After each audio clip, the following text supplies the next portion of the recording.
Let's just jump right into it, I guess. Good afternoon. Hello. What's going on?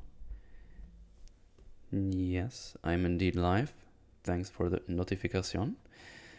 The Rings of Power, Hellbrand Sauron. I'm so shocked. Yeah, it was, man, what a twist. Good lordy lord. Man, they really thought no one had seen that one coming. Well done not being late and gay. I'm never late and gay. I even start like minutes earlier, sometimes multiple minutes. I'm drunk at an airport in Dallas. Awesome. That sounds like a good time. Possibly. Cringe of power. Don't trust the stream title. What do you mean by twists? Oh, it's in quotations because the twists is things we said from the get-go while we were watching the show.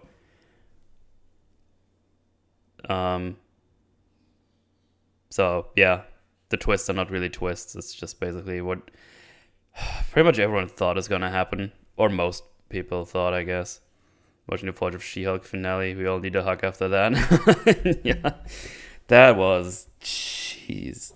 I saw even Angry Joe hated that, but I think he turned on that show for a while, like after a couple of episodes. Let's get that pepper going, eh? Ay. People who actually think they're twists. Oh, I'm sure they are. There are some. I wouldn't know how that would have happened, but you know.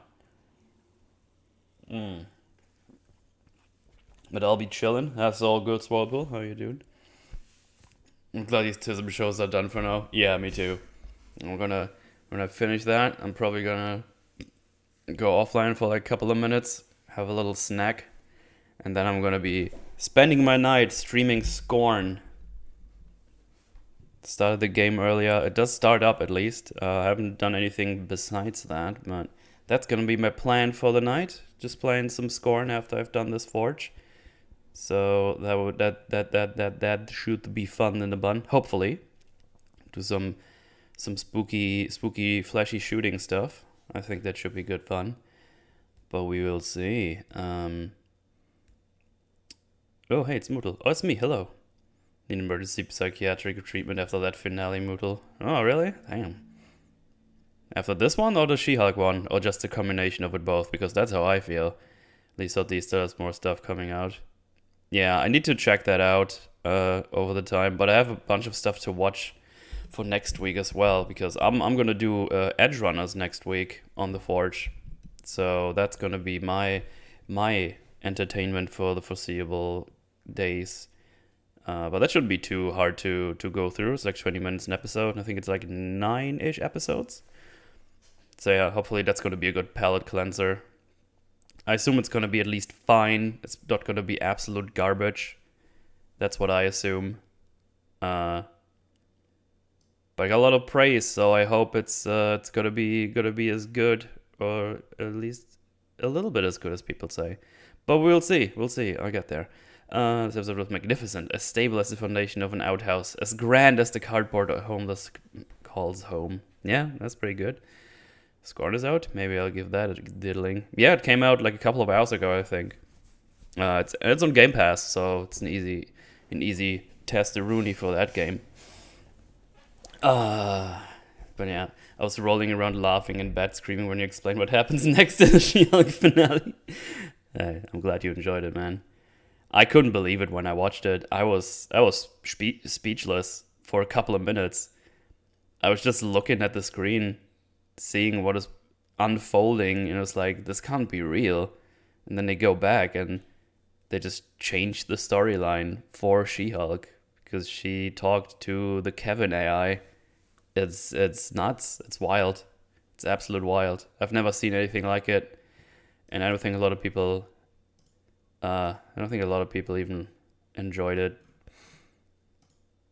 I mean, of course there were those. I think I saw a tweet going around. It's like, well, if you didn't like the finale of She-Hulk, you clearly hate fun, or you hate women. There's no other explanation. It's like, you keep doing that, you fucking morons. Like, what are you doing? What are you doing? Just fucking. It's so annoying. These people always go like, well, then you hate women and you hate fun. It's like, shut the fuck up. Honestly. Fucking idiots. I'm checking out the flood damage my suburb has sustained.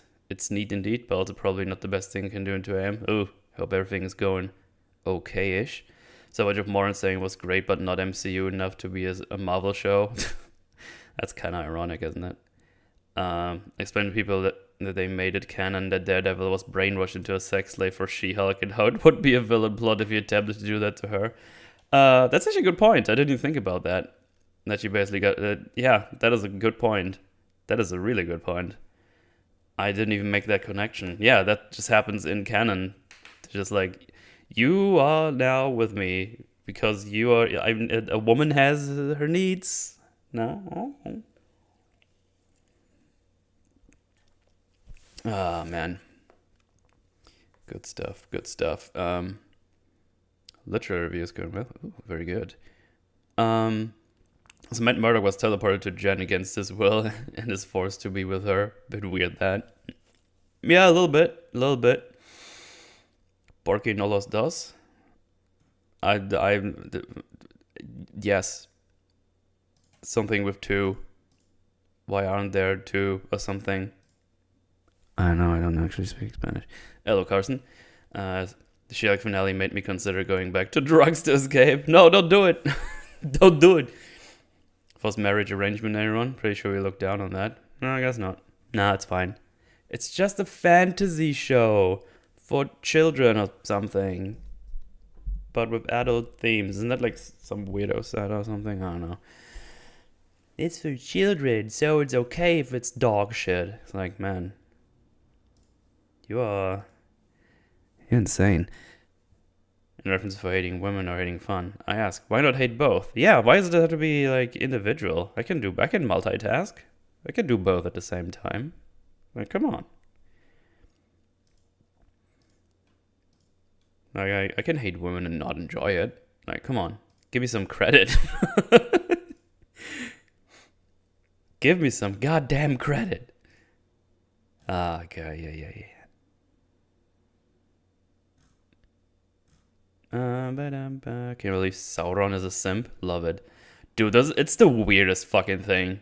This is the weird when he unveiled what he was doing and what happened in his eyes. It's like, Jesus, that's what we're doing. That's fucking nuts. That's insanity.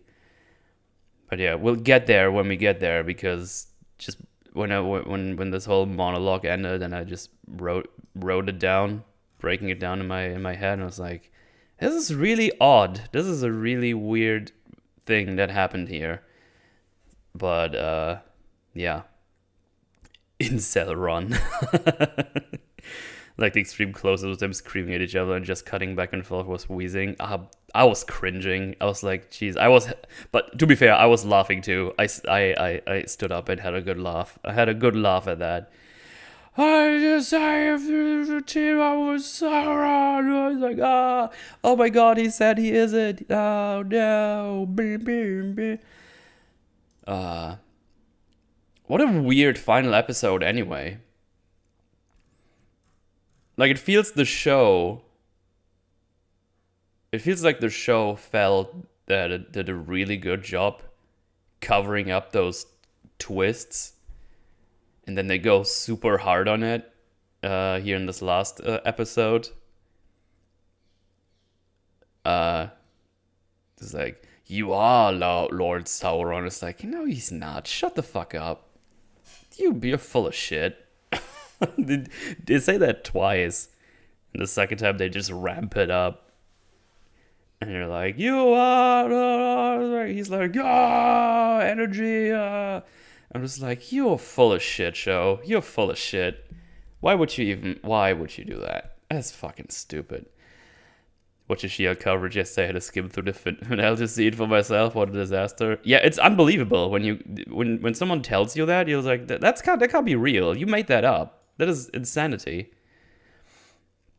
I actually wanted to make the comparison yesterday to like Deadpool, because I think in the comics, it's been a long time, so I'm going by very little memory here. In the comics, there's this Deadpool comic where Deadpool kills the Marvel Universe, where he basically kills everyone, and he meets the Rider at the end. And I think the big difference is that he just meets him and, I don't know, maybe kills him or something. I don't remember what happens, but I'm pretty sure he doesn't go like, hey, can you rewrite this story?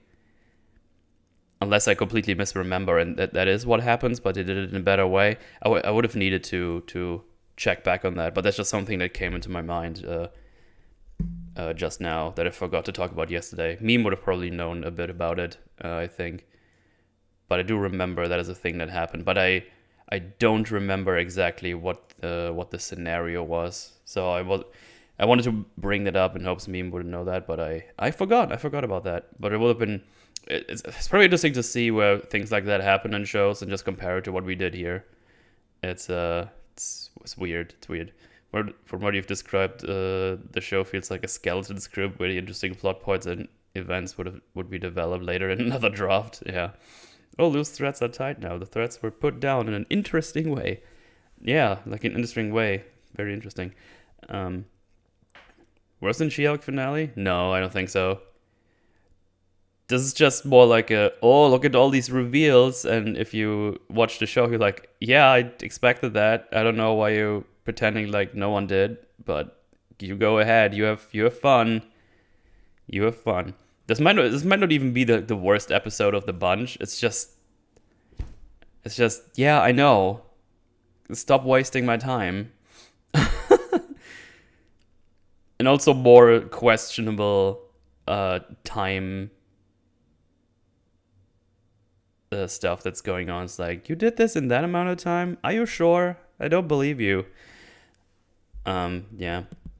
Actually, I happen that Galadriel have a fever dream while drowning submerged in water there, or does Sauron have dream state brain flumes, powerful sun? Well, we get there when we get there, but basically I think he's just going into her mind and has like mind control, mind warp powers or something. I'm not I don't know how I would describe it properly, but that's he does like something with her mind and tries to convince her or something.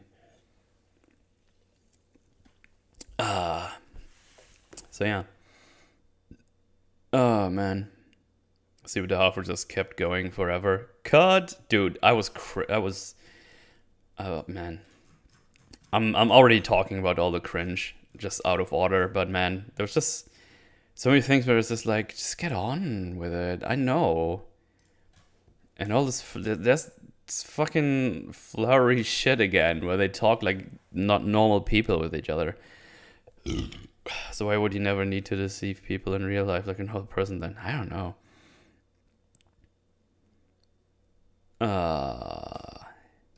Yeah. Good old Rings of Power.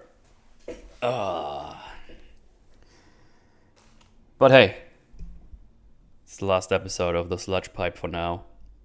I guess Andor is still going, but that's not awful. I'm just more like, yeah, that exists. Gonna see how that next episode goes. I actually don't know when to do the next Andor Forge. I might wait for like a package deal again.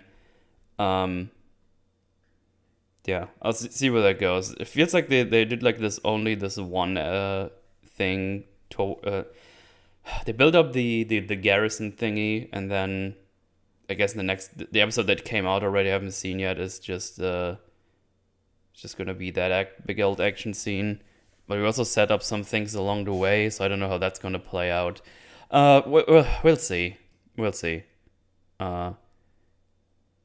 it's definitely not intriguing me as much anymore as the first 3 episodes. But yeah, I recall exactly when we do Sauron though. It doesn't not make me happy. I don't know, it just became kind of obvious throughout the season, I guess, because they were trying so hard to convince people that he's the evil man. It's like, oh, look at the eye, look at how he hurts the people he's around and does the things. And it's like, yeah, but no, You're trying way too hard. Then, of course, Halbrand going like, I didn't, if they find out what I did in the past, they would not accept me, and blah. And it's like, Ladder's like, no, what's in the past? This is fine. It's like, nah. You didn't do it in a very clever way. That's what I'm trying to say. The 6th episode is fine. We have some tisms. I expect so, yeah. Literally everybody hurt or almost hurt by Gandalf is entirely their own fault. Yeah, I know. It's like, let me touch this ice. Oh, help! I can't get it away. And I'm not saying anything, but I'm crying and I'm pretend to be scared for a little bit. But then that never was brought up again. I just realized they just chill out after. It's this Rings of Power is one of these things. I think if you would go through this now with all the knowledge you have again, you probably can point out even more things. I feel one of the most insane things might actually be the timetable, because I'm pretty sure that shit doesn't line up at all with the things they have to sail and to ride, and they always go like, okay, we're here now, yeah, we rode off screen. It's like, okay, what time is it where now, because I don't think you care.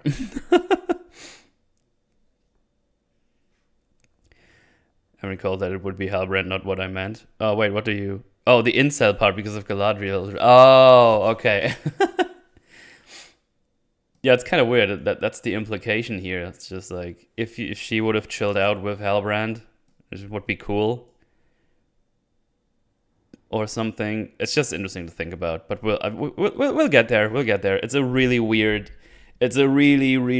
thing that happens. But hey, let's jump into it. Let's just jump into that flame. Boppity boob. Boom. There we go. So, I'm sure that the volume is off so I don't get trouble. Okay, so we start the episode with good old Meteor Man. He's just running around, looking at his map and his apple flames, and thinks about the time when Nori told him, "Oh, you are good and stuff. You're great." Wait, did my VLC already crash? Oh no, we good. So yeah, he's just wandering around trying to find his way, and then he sees someone scurrying around. It's like, ooh, who's that? Are those the Harfoots? Oh, what's going on? What's going on? And then he drops this apple and tries to get it, and then this strange figure grabbing the apple. It's like, who's that? Took my apple, that piece of shit. So he goes on, and it turns out it's Sheminem. But we now learn that the real Slim Lady can transform into other people. And for absolutely no reason, she turned into Nori. And I don't know why, because he didn't see she looked like Nori. That only happened when they were already face to face. So why the fuck did you bother turning into Nori? The fuck was the point of that? And I can tell you now, the only reason we saw that is so we can set up that she can do this kind of thing. She can turn into other people, which she's gonna use later on, which is also very stupid, because that also makes no sense the way they use it. They could have just not done that at all. So yeah, good start already. I'm like a minute in, and it's like, that already was dog shit. I don't know why that happened. Yeah, because at this point I was wondering, it's like, oh, did you just imagine that? Did you think it was Nori? Was it just going a bit in the face? But no, that was just her transforming into Nori for no reason, just so we can see that that's a thing she can do. And it's like, okay, That's okay, I guess. So yeah, turns out it's her and the real Slim Lady gang. They bow before it's like, we're here to serve you, Lord Sauron. And they're like, what? You call him Sauron? I don't believe you, because you're full of shit. So in the first scene, they try to convince you already. It's like, this is Sauron. This is Sauron. I swear it is Sauron, okay? A pinky promise, this is Sauron. It's not a twist. It's Sauron. Okay? So yeah, we get the intro sequence, blah blah blah. And Galadriel and Halbrand travel to the elves. They made their way all the way to not Linden. What was it? Eregion. Was it Eregion? I forgot the pronunciation because I'm a dumbass. So yeah, they're in Eregion. So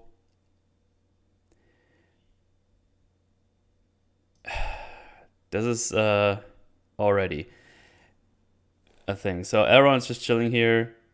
She arrives in here. They have like a little talk.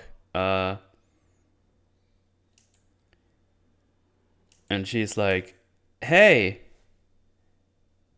we got here. We rode here non-stop. And he was stabbed 6 days ago." So, okay. 6 days, you say? And I was like, I have multiple questions. So he was wounded for 6 days. He was already lying around for probably like half a day at least. So they wrote this kind of thing in, I don't know, let's say 5.5 days. Non-stop. Which if I go by real life horses, apparently a real life horse, if it would be able to ride non-stop, you can get like 25 to 35 miles out of a horse without considering any breaks. That's like 40 to 56 kilometers. So if we go with the 6 days, the Numenorian settlement they left is 212 miles away, or 342 kilometers. But it's probably less than that because, they have to take breaks and all that good stuff in normal amount of times. But just for the sake of going like this, like, okay, that's like not too far, I'd say. But I don't believe you in the distance. So I I made my way back to good old LordofTheRingProject.com, which have this interactive map, which I will show you because I was wondering, man, they went all the way from close to Mordor to wherever. And I was like, man, I actually have no idea where this is. So I had to do a little bit of Google. I had had them to show me where things might be. So I looked at this good old map. So that is the wrong thing. This is where I want to go. So let's have a look-see at this. I can't zoom in anymore. So we know all the shenanigans here happened. Mordor, right? That's like here. Right? So Mount Doom is here. This went bada bing, bada boom. So there's somewhere here in this area. I don't know exactly where. Could be here. Could be here. Doesn't matter. They're like in this area. I'd say. So Eregion is up here. Do you see how long this is? This is pretty far. At least I would like to believe that's pretty far, right?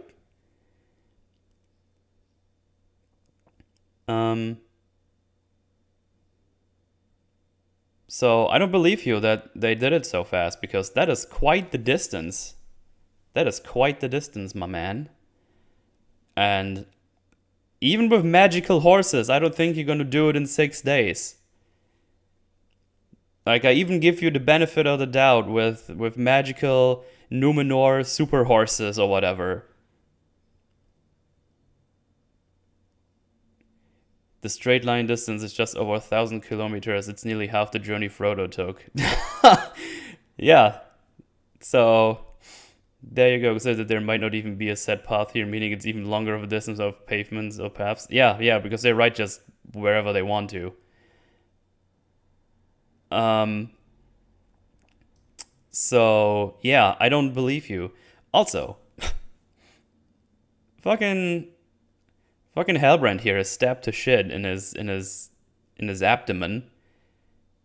And he must be crunchy down there. Like, this has been jumping up and down, squishing, squashing. Like, he should be fucked either way. It's, man. Consider there might not be... Oh, I read that already. What about... With the Tempest in you? I don't know. That would count for Galadriel. Maybe if she was on foot. It's about half, yeah. It says about 1,000 miles. You're just ignoring her Tempest powers. That the wind into their backs gave them extra speed.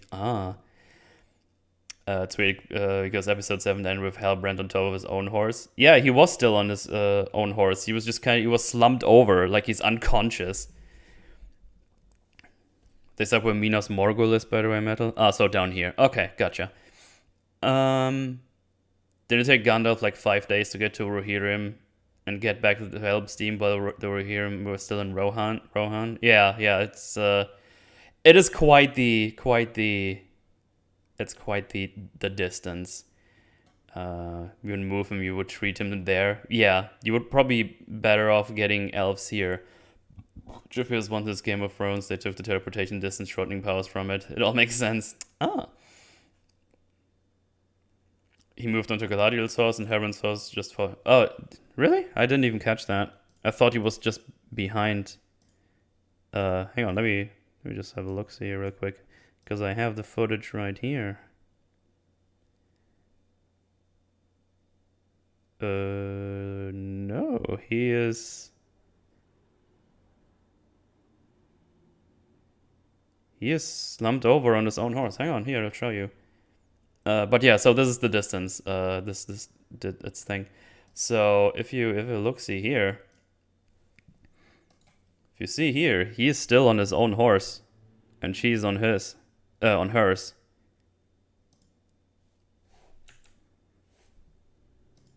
See, he's over there on his flimbus. I'm slumped over on my rendering bay. Oh, nice meme. Nice. Hey, James. Mom is crusading bad media again. Damn right I am. Please subscribe. So where the horse is going. He would also just die from the journey if he was not Sauron. And the elves should know that. It's weird. I always thought that elves had like this thing where they could feel like eviltisms. Wasn't that like a thing in the trilogy? I'm not sure. I might have made that up in my brain. I don't have any reference to prove that right now. They went straight with the horses going top speed the whole day. It would take about 19 days to get the distance, or the horse would have to travel at 2.3 meters per second. God damn. Mootle, more like Mootcell. Wow, meme is so mean. Galadriel shouldn't have believed he'd survive the journey. No, it's fucking no way. It's insanity. He should have fallen off the horse. Yeah, I was about to get to that. He probably would have gone unconscious and fallen off. It's quite the stretch of disbelief, I would say. But the thing is, if we give them magic horse powers, whatever, even if we accept that, actually it doesn't matter. Even if it takes 19 days. Actually, it doesn't matter. I don't even need to accept their stupid fucking thing. If we go with the 19 days, right? And this whole orc shenanigan stuff, that has been going on for a bit, right?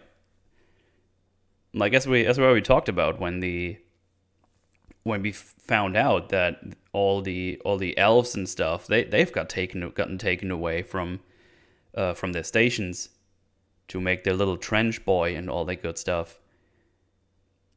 And apparently no one checked that out. No one wondered where did all our elven friends go? Oh, we're not gonna check that out. It's fine. You're telling me there were so okay, let me calm down. The thing is, shut the fuck up, Windows. I'm already doing my Rings of Power stream. There have been elves, and apparently a whole bunch of them, about 19 days away from here, with all these shenanigans going on, and no one even tried to get like a messenger there and say like, hey, by the way, all the shenanigans is going on. There's like orcs. They're back. Can we get help back? You just fucked off and they just appeared again. By the way, no idea how you missed those. There were literal cities being raided off of people. There were no people left. Also, your elf friends are gone. You're telling me no one in Eregion. Oh, and by the way, Linden is basically right next to this, which is this huge shore thing, which all belongs to the elves, which is the whole thing they need to fuck off of, because they're dying or something. No one sent them a message like, yo, bro, hey, bro, can you like get like a couple of soldiers here? There's like this orc invasion. Also, all our friends are gone. So, yeah. Yeah, Linden is a bit further away, but it's, the way I saw it on the wiki is like, it's like a little further up. So, I don't know, there's just a couple of days more on top of it, but it's still much faster than getting people from Linden or Eregion to Mordor than get the fucking Numenorians from across the sea back over there. It's fucking nuts. Why did nobody give a shit? Why did nobody give a shit that you elf people got fucking abducted? It's like, oh, we haven't heard from the station in 17 years. What is going on? Obviously, being a bit hyperbolic, but we haven't heard from them for ages. We get like messengers back, right? That's normally how that works. When you have like these outposts, you send messengers back and forth. When all of a sudden those messengers not coming around, and we're all like, we should probably check on those fuckers. Oh shit, this whole town is empty. What happened? There's a big ass hole in the floor. What is going on with that? So yeah, what the fuck is going on with that shit? This show just untangles itself to be a whole bullshit sandwich. But it's fine, we just teleported here and say it took 6 days or less because he was stabbed. She says he got stabbed 6 days ago. She didn't say we rode six days. She just says we rode without rest. It's like, okay, whatever you say. Does this world not have messenger birds or something? They must have. They must have. And if not, there's messenger people.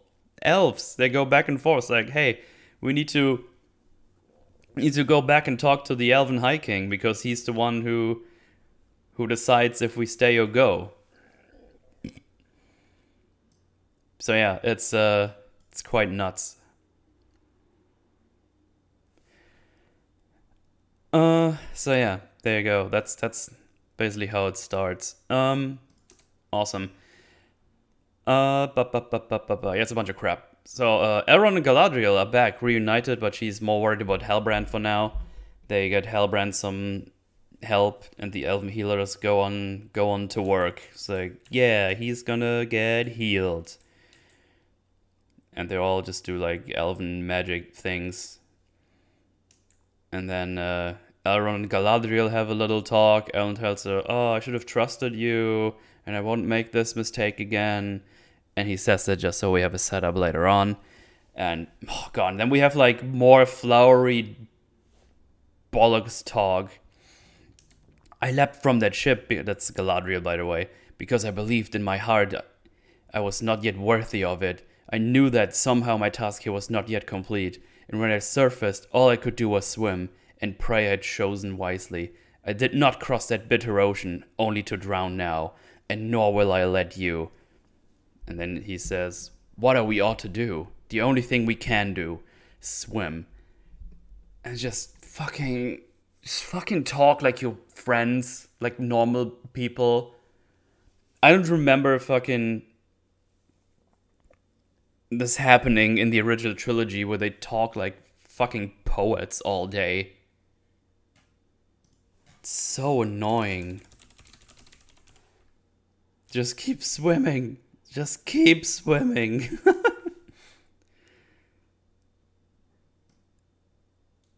Yeah. Imagine Gimli and Legolas talk like this to each other. Imagine that. That would take all the fun out of their conversations that they have with each other. When they talk with these bollocks. Ugh. I just hate this flowery talk all the time. I get there's places you can do that, of course. But you don't have to do it every time you see those fuckers on screen. Let them talk like normal people.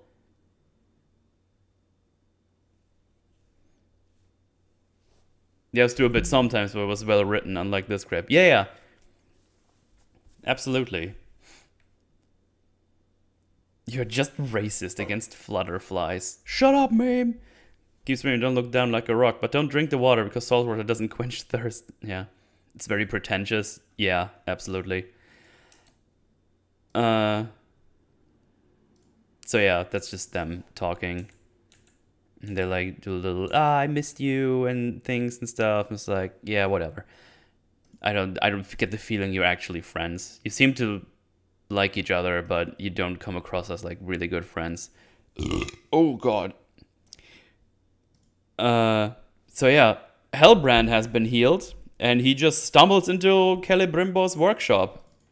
I guess he's allowed to do that. No one stopped him. None of the healers told him to lie the fuck back down because you need to heal. You got stabbed like a crazy person. But no. And Celebrimbor's like, oh, hey, shouldn't you be healing up? And he's like, oh, man, this is crazy. And Hellbrand is like excited to see Celebrimbor and says, oh, my master that I had with smithing talked always highly about you and all the things and stuff.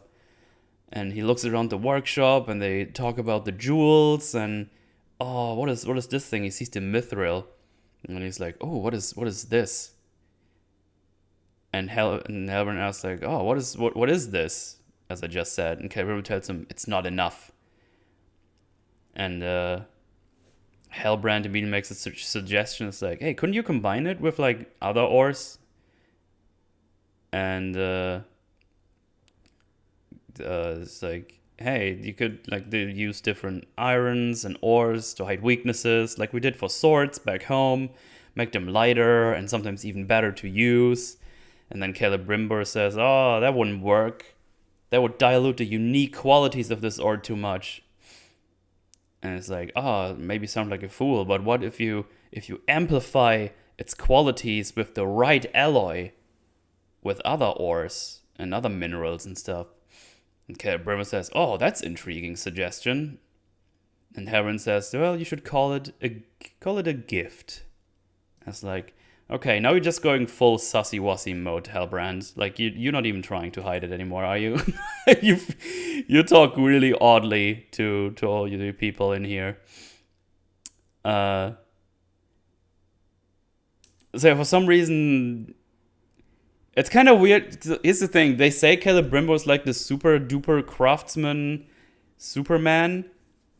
But then Hellbrand needs to make some suggestions how to maybe use it and amplify its powers or something.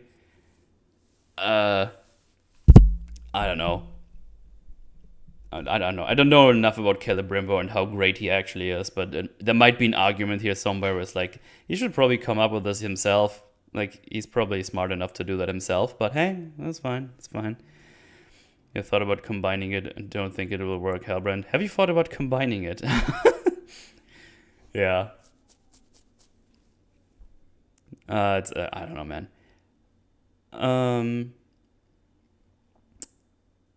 But yeah, guess we have to see how that works out. Because I don't even know what quantities they actually need, how the magic works in this stupid mithril stuff, and how this works with the alloys and ores and. But hey, I'm sure they will explain it masterfully. It's gonna make all sense in a minute. Anyway, we go back to Numenor, actual Numenor, and see that Pharazôn is like talking to apprentices like, he's dying soon and everything. It's funny because he says that to all these people, the apprentices in here, while he's in the room with the king. It's like, the king will die soon. We need to make a tomb. It's going to be super great and remembered forever. You all get an hour with him. You have to draw him, and then we'll see which one is the best or something, and then put it on his gravestone. Say, R.I.P. He was senile and crazy, and yeah. And one of those apprentices is Eregion. Remember her? She was a character in the show for a cup of coffee. So we see that it's her turn. She draws him, and then the king starts doing old senile things and mixes her up with Miriel and says, we have to restore the old Numenor, or the city is doomed. And she's like, handmaiden, help. But nobody is coming. And then she turns back, and he stood up and opens that door that goes to the top of the tower. And he's like, quickly, go up. Oh yeah, in case you don't remember who it is, you might remember from how she looks. That's her. That's the daughter of Elendil, the sister of Isildur.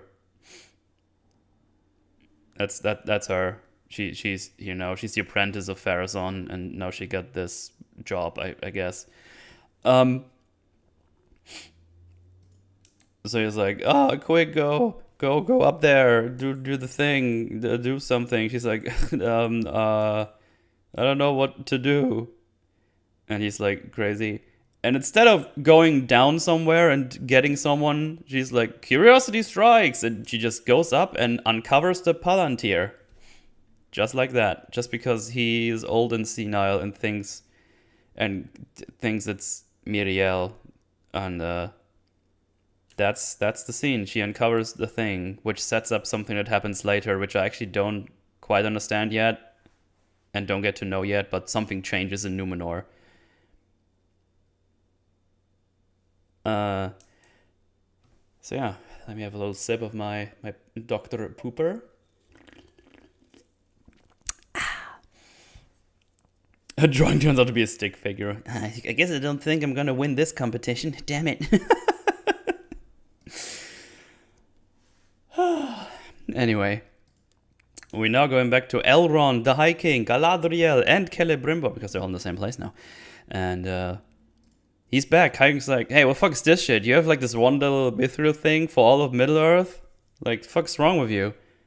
And then Elrond tells him, it's like, it sounds strange, we have to try at least. And then Celebrimbor says, here, have his face while I talk about this. Celebrimbor says, it would be a much smaller object than you imagine. And he tells the king, it'll be a crown. And his reasoning behind that is, it's a circular form. That a circular form would be ideal, because that would allow, and I quote, the light to arc upon itself in one unbroken round, building to a power that is all but unbounded. If anyone knows what that means, except it's gonna get strong and works really well in a circle, be my guest. That's the explanation. We're gonna make it round so it reflects upon itself and gets big boy powers. That's all we get. That's how the Rings of Power work. Oh, sorry, they didn't say it's rings yet. We're making a crown. Even though he says, a circular form would be ideal. Oh, circular? Like a fucking ring? The show is called The Rings of Power? Oh my god. Are they gonna make rings? They're not gonna say it's gonna be rings all the way till the end. Until we see that it's rings. Pretending like it's this big ass reveal. It's like, Rings of Power, it's the name of the show. It's the Rings of Power. It is comedic. You're right, Kyle. It is comedic. It really is comedic. They just not say rings. Because their plan for now is to build a crown. And then the High King was like, oh, this path is perilous. And Galadriel says, it's like, sometimes this is the only path. And she says she wouldn't be standing here otherwise. And then the king says to her, you shouldn't be standing here at all. And it just made me laugh. It's like, yeah, not only because we sent you to the other place, you also should be very dead already.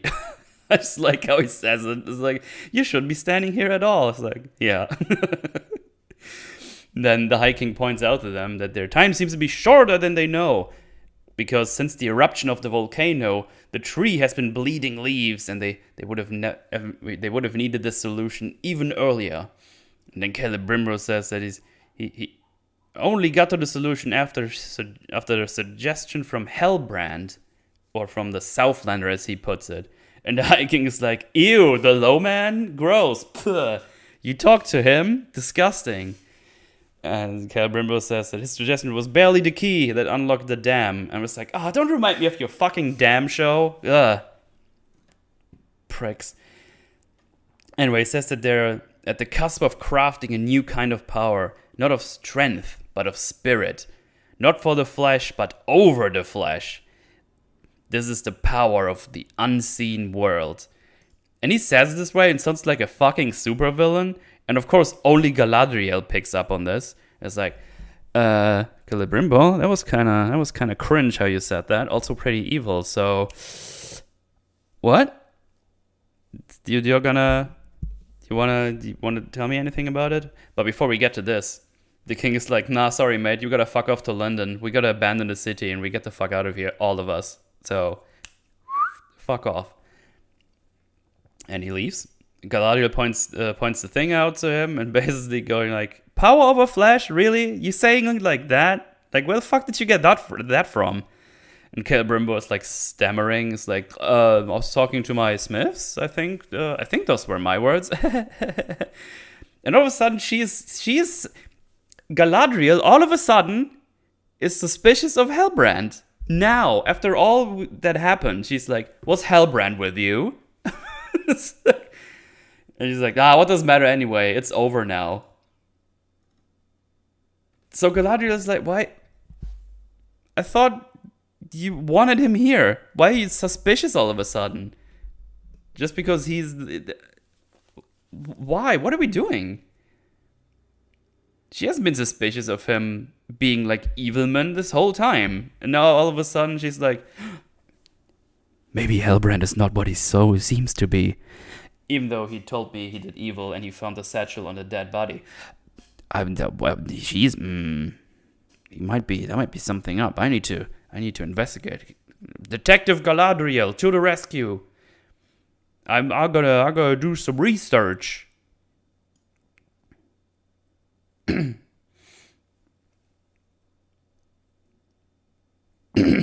She read ahead in the script. Doesn't make sense. Key to the dam doesn't make sense in allegory. Dams don't have keys unless they're referring to the opening of floodgates. Yeah. What's the line that Adar used to describe what Sauron was doing? I guess so. Maybe she put it together because of that. I mean, that's the only thing that I could also think of. So I guess it's that. Yeah, I guess that's fair. Maybe to some degree. Shut your mouth, Metal. Hellbrand is a good guy. Oh boy, have you a shock coming your way?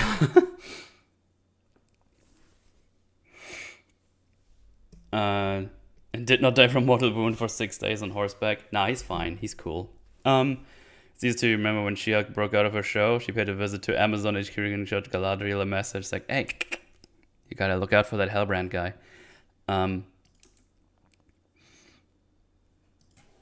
So yeah, now she is sussy-wussy. Anyway, Elrond goes to the High King and asks, can I ask for 3 months? That's at the least I am owned. And the king's like, you what, mate? You don't own shit. You don't own anything. I was like, man, can we have more of this type of the king? He's kind of funny. Every time someone does like, he's like, no, shut up, you're full of shit. What are you even doing here? It's like, I'm owed 3 months. Like, you don't own shit, Elrond. Get fucked.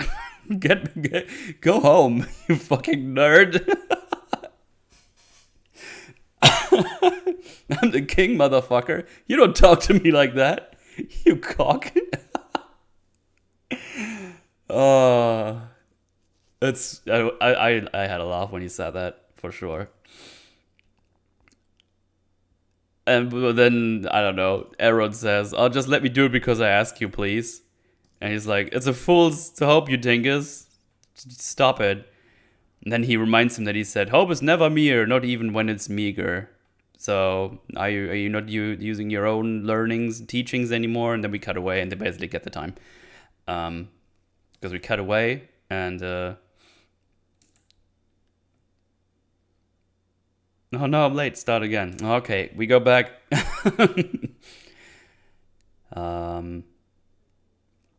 So yeah, Hellbrand is now helping with the smithing process, and Galadriel is like all sussy-wussy now, and even asks some librarian man.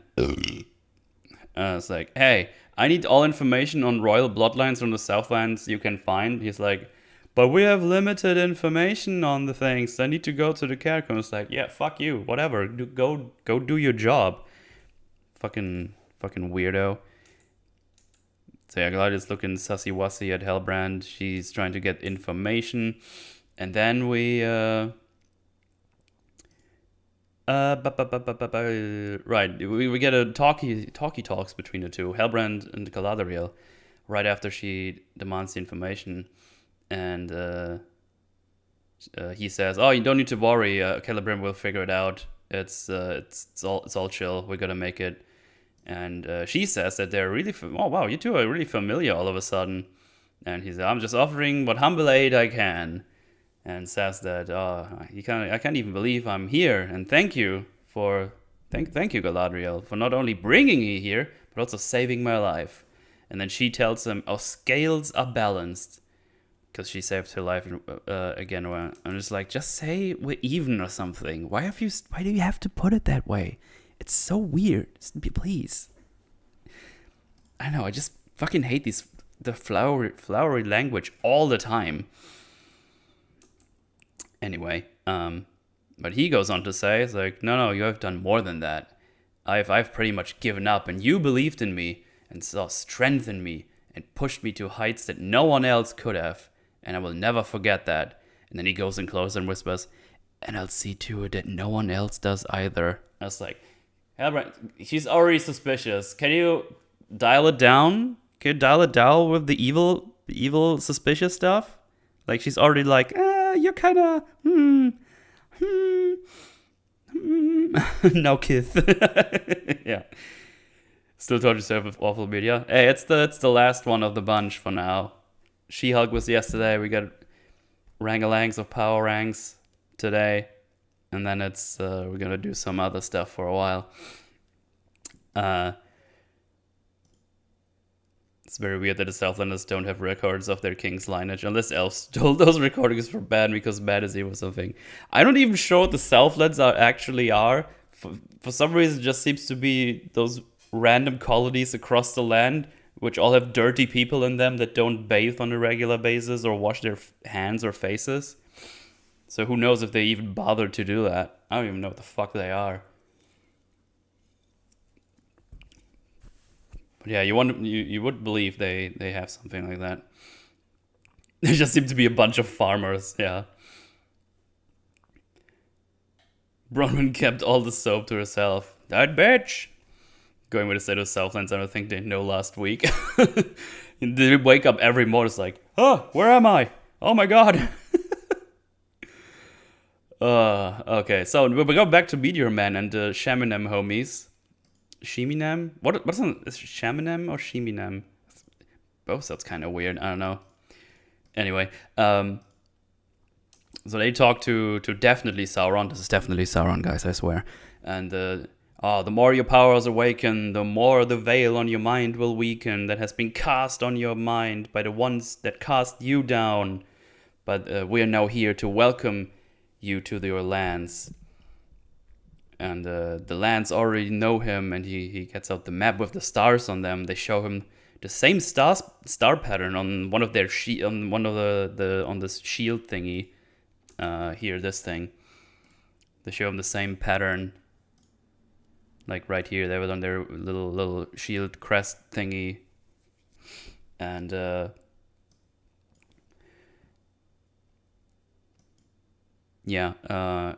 and they what was it called? Oh, yeah, they call it the Hermit's Hat.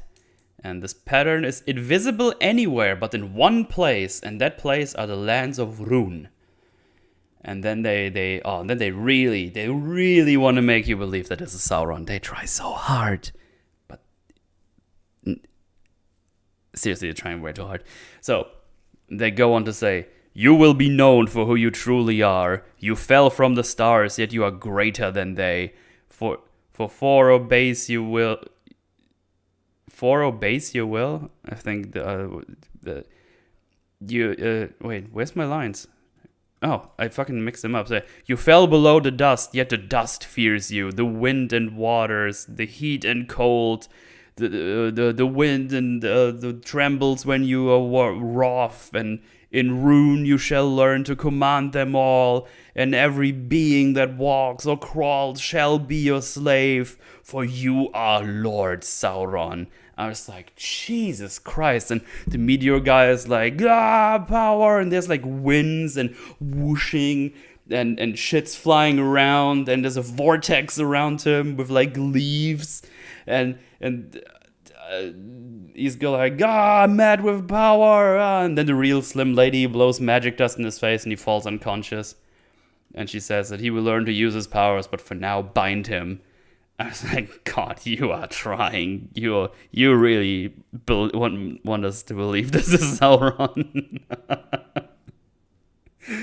It's so funny. It's so comical. Yeah,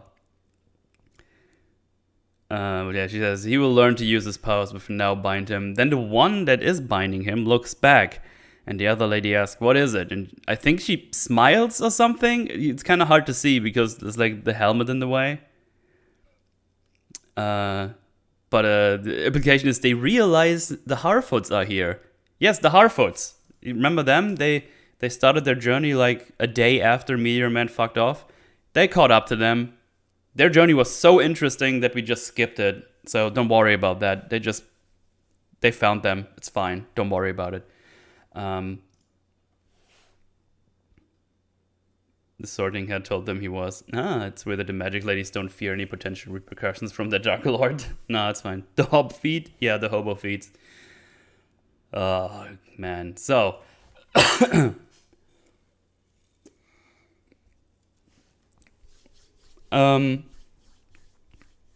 So they want to help the Meteor Man.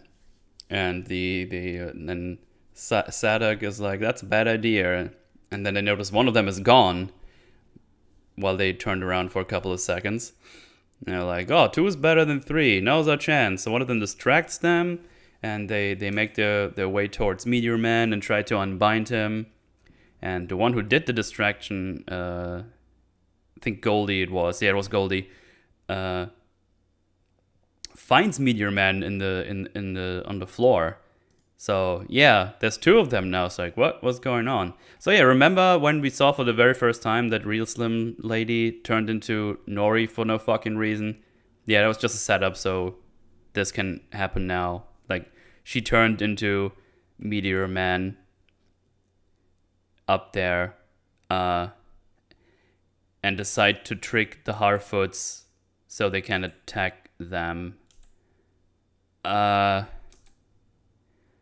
So instead of going to the Harfoots directly, because when they notice them, they decide to trick them for some reason.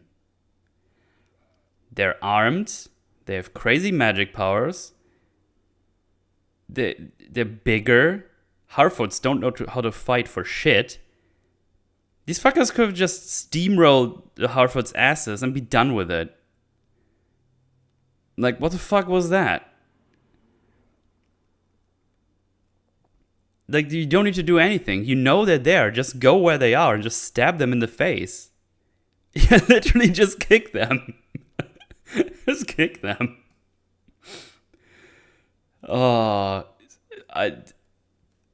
Yeah, so they decide to trick them for whatever reason, because they thought it was funny or something. Where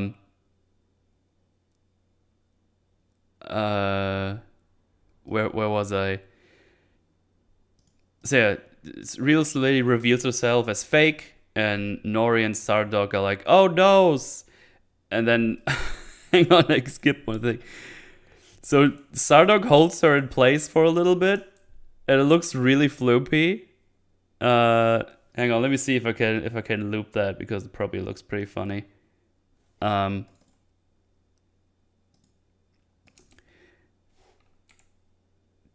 she reveals herself, and she tries to grab Nori, and then Sardog holds her in place.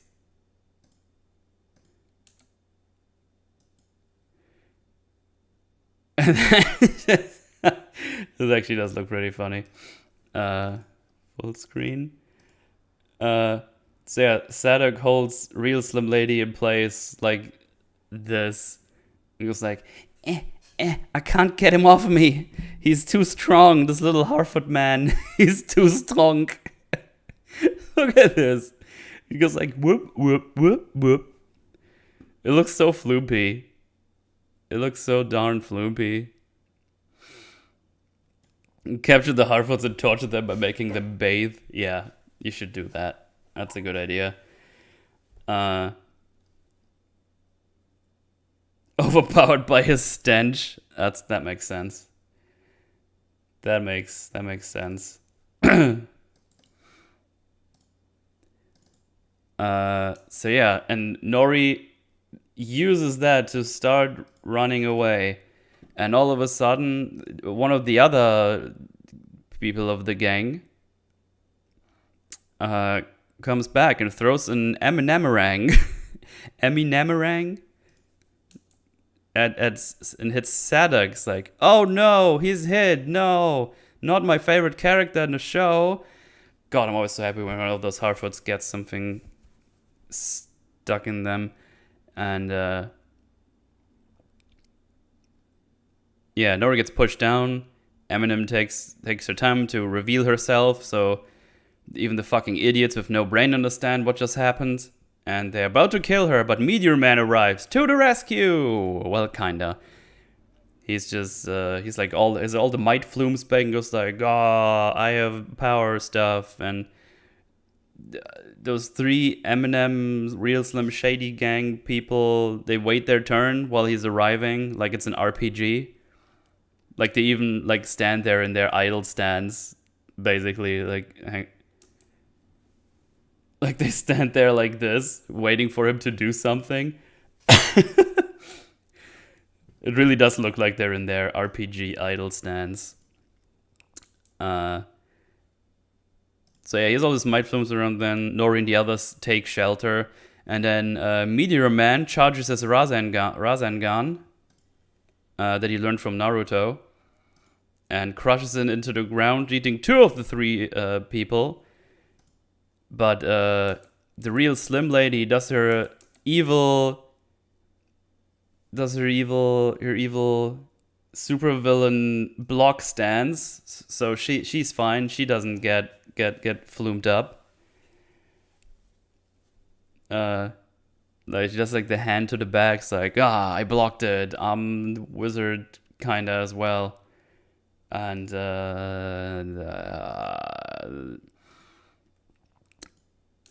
yeah.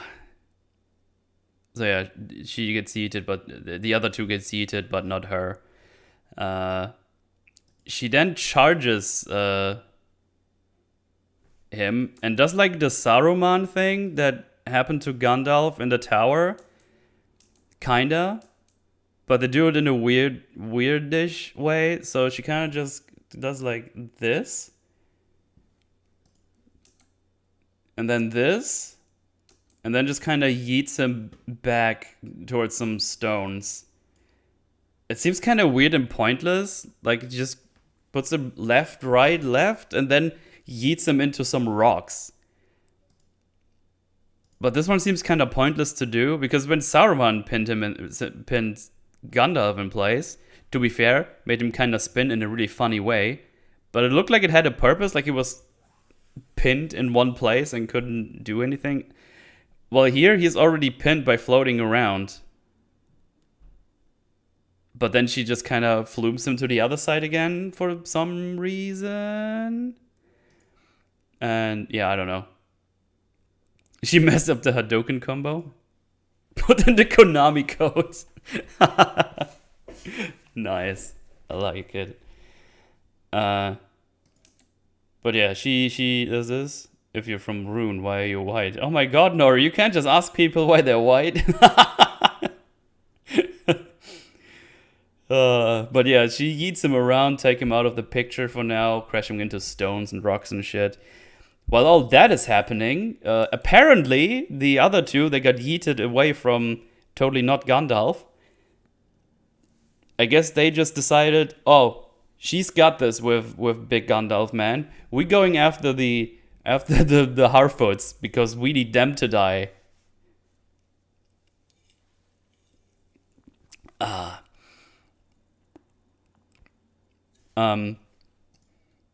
So yeah, one of them goes there, and then she's about to throw another one of these things, but gets distracted by one of those weird flute things they have that sounds like an animal. So she looks back, it's like, huh, what is that? And then Sadek uses one of the Emerangs, the batarangs they have, to stab her in the foot. So yeah, I guess they found the Harfoots more important than the other guy. Oh god. Ganondorf. They might be killing the Harfoots for noble reasons. That's true. I mean, I'm okay with them killing the Harfoots. Just get rid of them. Make place for the hobbits. Make space for the hobbits, I should say.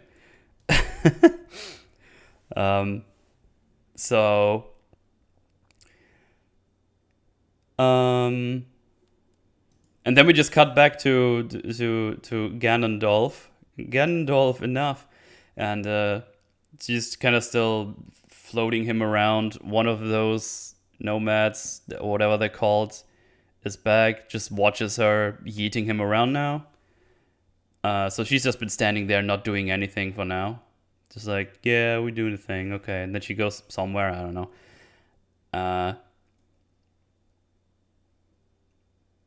So yeah, that's done now. Because right of that, they incapacitate Meteor Man, as I just said, and the Harfoots are now some trees above them somewhere, throwing rocks at the stick lady. And yeah, the third one just fucked off somewhere else. I don't know what she's up to.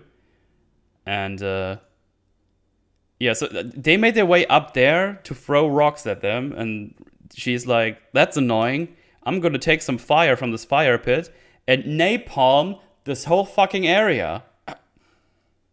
That just turns into a fucking flamethrower. Look at this.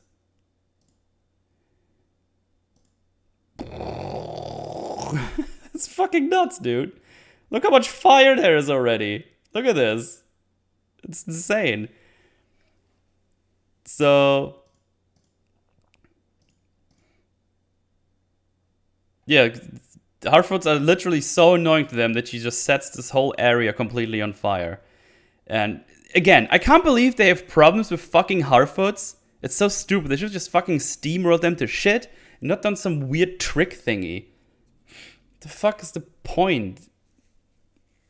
You're superior in fighting in any fucking way. Fucking losers. But yeah, somehow that doesn't hit any of the Harfoots, but well, you know. Then Meteor Man kind of wakes up, sees that Nori is giving him the stick from the Eminem lady, and tells him, here, take this. We need to help you. And Meteor Man says, no, you need to go away. I will hurt you again. They showed me who I really am. And Nori says, nah, you get to choose by your own actions who you are, and you can show them who you are. And then we see that Sada, Goldie, and Poppy are now all together again, and they're not in the trees anymore where they were before. You know, the trees, they had high ground. They surrounded the lady and everything. When all this fire happened, they decided to go into the middle of the fire where all the dangerous people are, instead of running outwards from the kind of circle they formed around the enemies.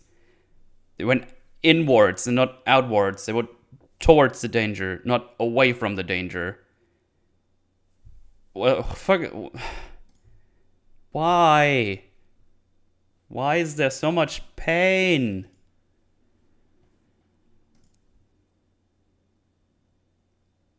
It's stupid. Harfoots are nasty little shadow creatures. They can travel short distances through the shadows themselves. So yeah, now that they decided to go to the danger, the Nori looks at them and, well, she's very, very scared for them, and she makes a rather interesting sound. Wait, what's the timestamp here? Because she says, like, no, but the way she does yell it is... it's you know what? Just listen to it. Just listen to it.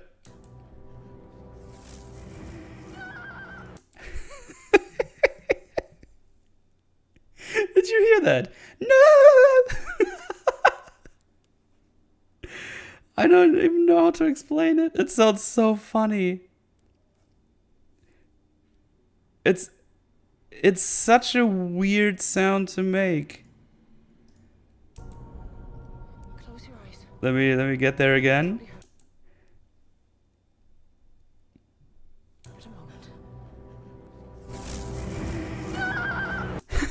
It's like a goat. It's like a goat or a horse. More like a horse. Nay.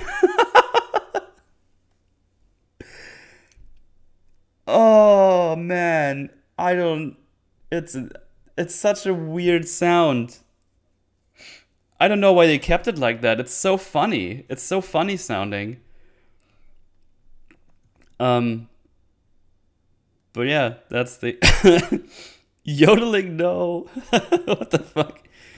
Screaming like Pavarotti. First thing of the day, just scream now. Okay, that's good enough. Time for lunch. Yeah.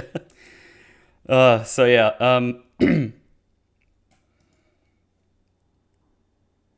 blah blah blah. What do we? Yeah, it's just no. Yeah, before the fire starts, Meteor Man rises to the occasion and saves the day. All the fires around them go out, and the three face non-evil Meteor Man. Oh my God, he's not evil after all. And he says, "From shadow you came, from shadow I bid you return." Wow, that sounds like a very Gandalf line, doesn't it? And all of a sudden, these three fucking idiots, now they realize he's not Sauron, he's the other, the Istar. And I was like, are you telling me you guys have no means to differentiate between who is Sauron and who is literally anyone else on the planet?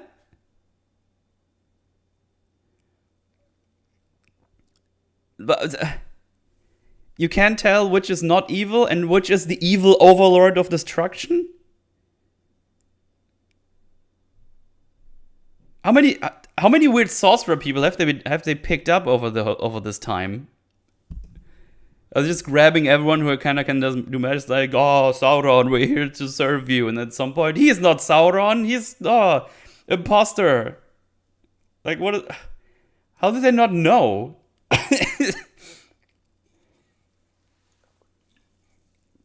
No, Xenomorph perhaps the literal opposite. Yeah. Come on, dude. It's their first day, so they messed up a bit. It happens. No, okay, my bad. Sorry. Oh, man. It's so stupid. But yeah. And then one of them starts to say, he is.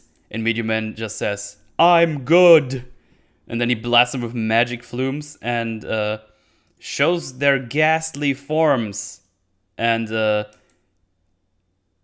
only realized that when I was reading in the Discord. Are they supposed to be Nazguls? Nazguls? This is what Nazguls looked like, right? Or am I misremembering?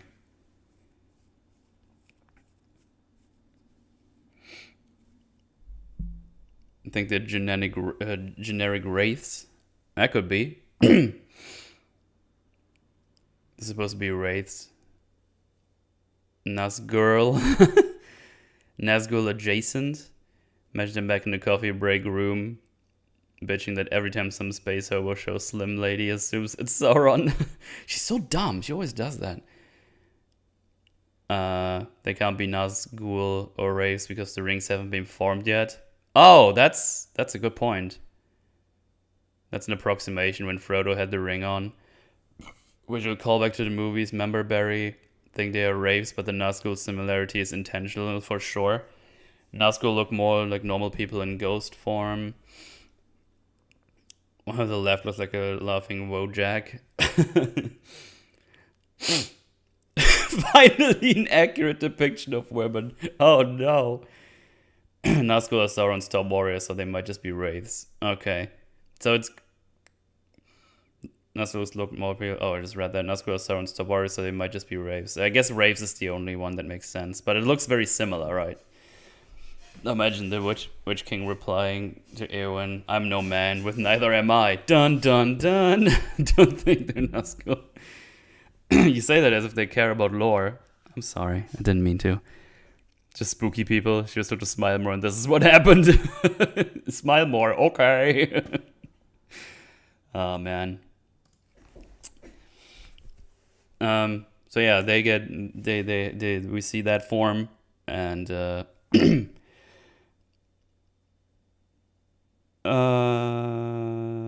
he melts them into some kind of a bug, maybe a moth or something. Anyway, they're dead now. And man, this was a really shit action scene, quote unquote. Like people teleporting, they're making retarded decisions, and then the big reveal that he's not Sauron. It's like, yeah, no shit, fucktards. Of course he's not Sauron. I'm not a fucking idiot.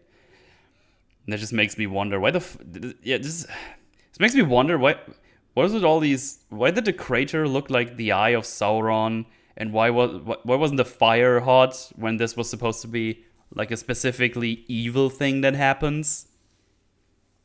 Like the fire not having any heat. Because we established that in the beginning, it's like, oh, this saps away all the heat from the fires. So why was that fire not hot if he's not evil? To fool you, Metal, they don't care. Oh man, they fooled me again. Try to confuse you with their terrible writers. Okay. But yeah, it's stupid, so yeah, makes no sense. I know it's shocking that I said that. It makes no sense, but bear with me. It really doesn't. I might have to step away in a couple of minutes. Amazon fleems getting from the door. That's fine. So yeah, Nori smiles at him, and all the other ones hugging. And you're like, yeah, we did it. We're alive. And they're like, oh shit, right, Sadog, he was hurt. Oh man, looks like he is he's like, ouchie, I'm dying. And now they're all sad, and he's like, oh man, guess I'm gonna die now and stuff. Let's just have a sit and look at the sunrise.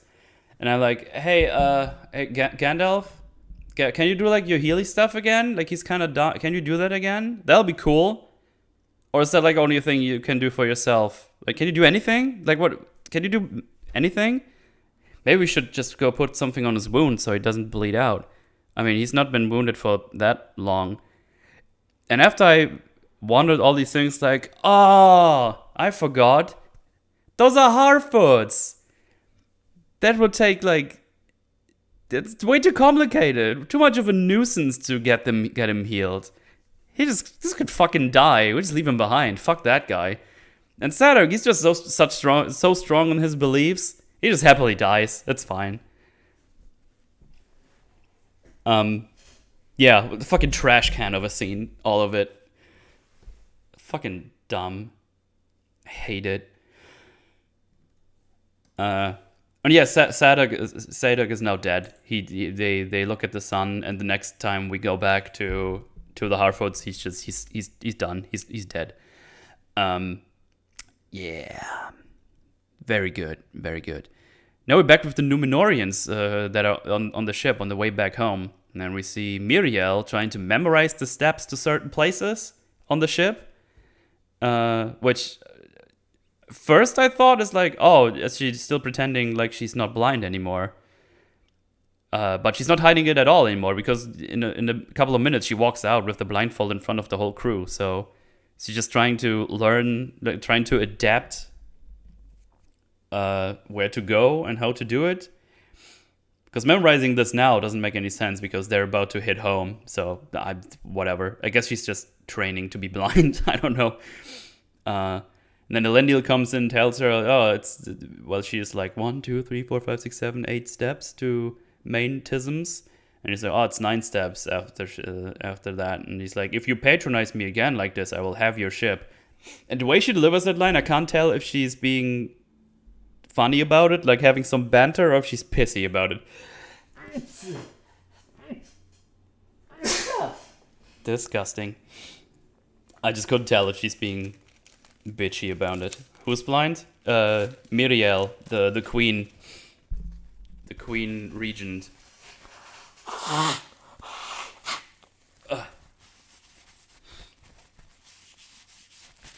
That sneeze took a running start. Why is she blind? Because she helped some civilians, and then something happened to her eyes. It wasn't the volcano eruption, it was just after the house collapsed. She got the blindisms.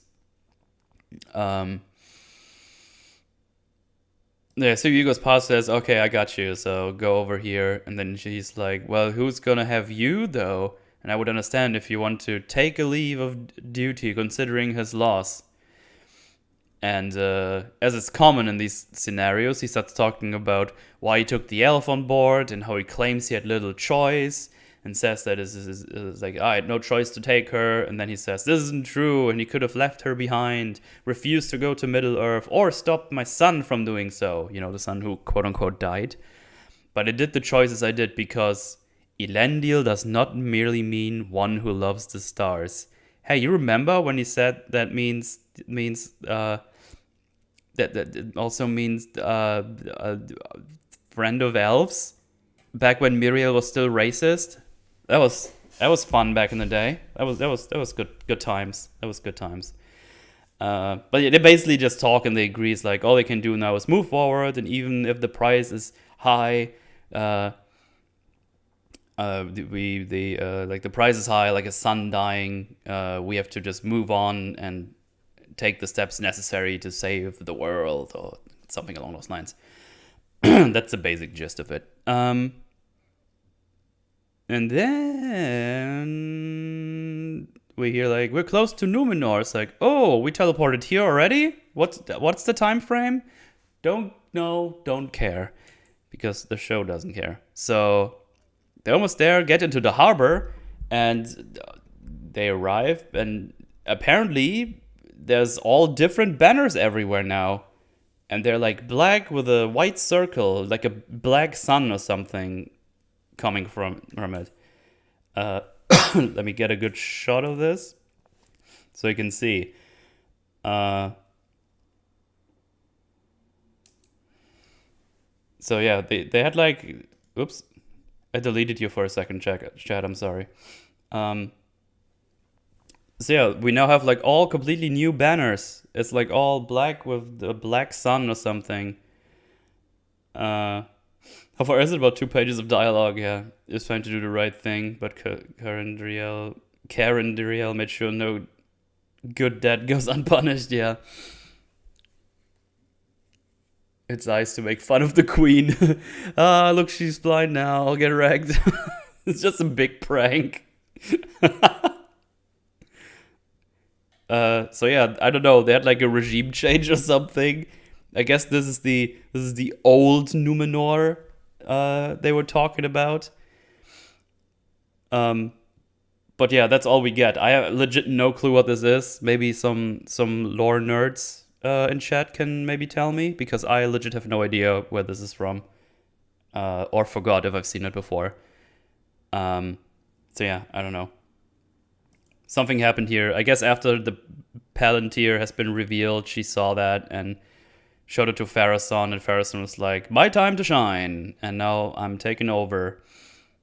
Maga Numenor. Oh no.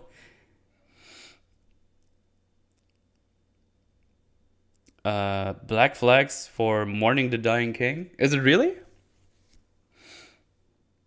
But isn't the whole thing different? Hang on, Numenor flag.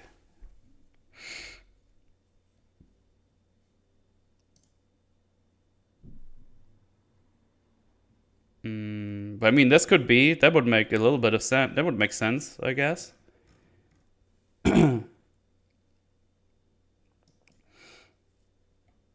So yeah, but yeah, that could be.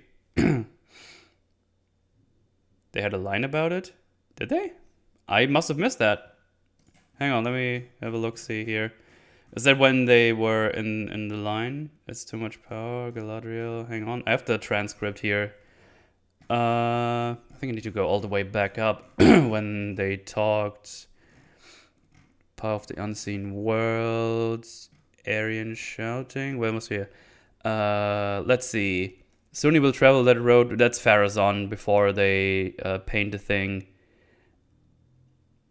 Soon he will travel that road which makes an end of every man who walks it. Oh, black flags will fill our harbor. Okay.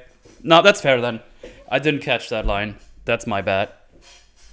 Good catch, V-Trace. Thank you. I completely missed that. So yeah, that means the king is dead. Okay. I thought they were setting up that something weird happened here. Okay, I got it.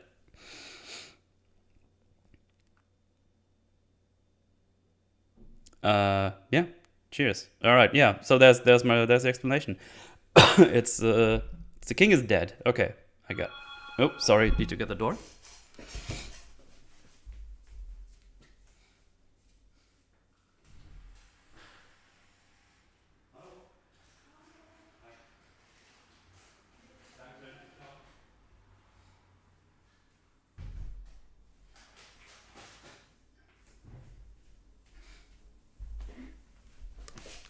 Sorry about that. Everyone spams slurs. No. This just in. The Rings of Power showrunner Sauron will be like Walter White in season 2. What? I hope that's a meme. I hope that is a meme. But then again, who knows? Who knows what's going on? It is not. Oh, fuck's sake. How is it? I will send you. No, I want to see it. It's gonna make me sad. Damn it, you sent it already. No, I'll go. That's okay. Let's have a look. See. The Rings of Power showrunner Sauron will be like Walter White. Stop it. Okay, let's have a look. See at that real quick. Will be like Walter White in season 2. The Lord of the Rings series showrunners are interviewed about the finale's the big Sauron reveal. You're full of shit. And what it means for next season. There may be viewers who are like, this is the story we're hoping to get in season 1. And season 2, we're giving it to them. I don't believe you.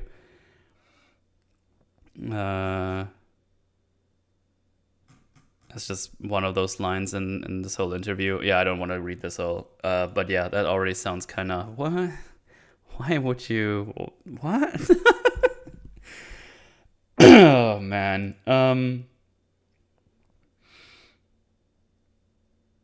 Amazon sent a reviewer assassins, but metal prevailed. Yeah, I'm used to those.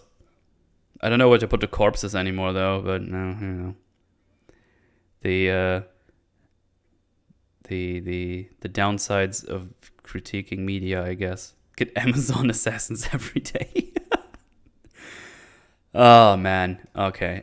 So, yeah, the king is dead. I'm glad we figured that out. Because I was confused on that part.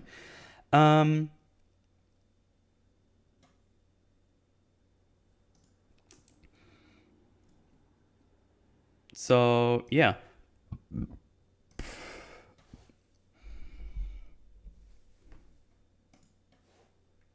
Oh, that also answers my question that I had written down here next, because I was like, why is he looking at the king? I can't tell if he's dead or not, but I guess he is. So maybe I should have made that connection. Black flags, dead person. Actually kind of obvious. I don't know why that lost my mind, but that's fine. Now back at Celebrimbor's Forge, they have an explosion while trying to bond the mithril with anything else, and they have been using a fuck ton of force and pressure and heat and everything to bond them together. And then Galadriel is like, hey, maybe we should take a break. And Aaron is like, yeah, no worries, man, this is a journey, not every step will be forward. Then Karen was like, fucking, we don't have time, you pricks. How about you shut the fuck up?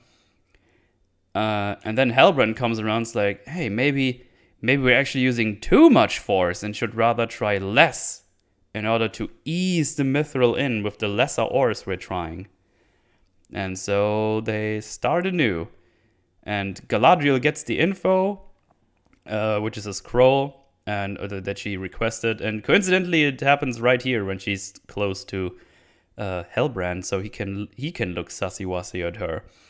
But going back to this thing where Halbrand's like, we should use less force and stuff. I'm just confused. So obviously I don't know shit about smithing.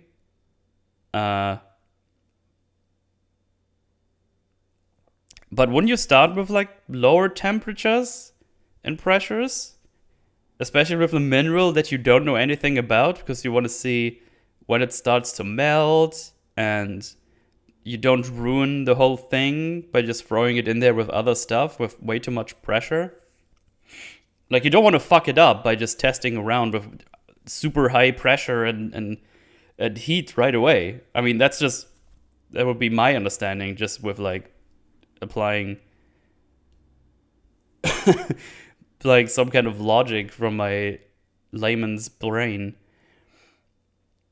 Show called Metal's Forge and you don't know nothing about smithing. Cancelled. Damn it, exposed.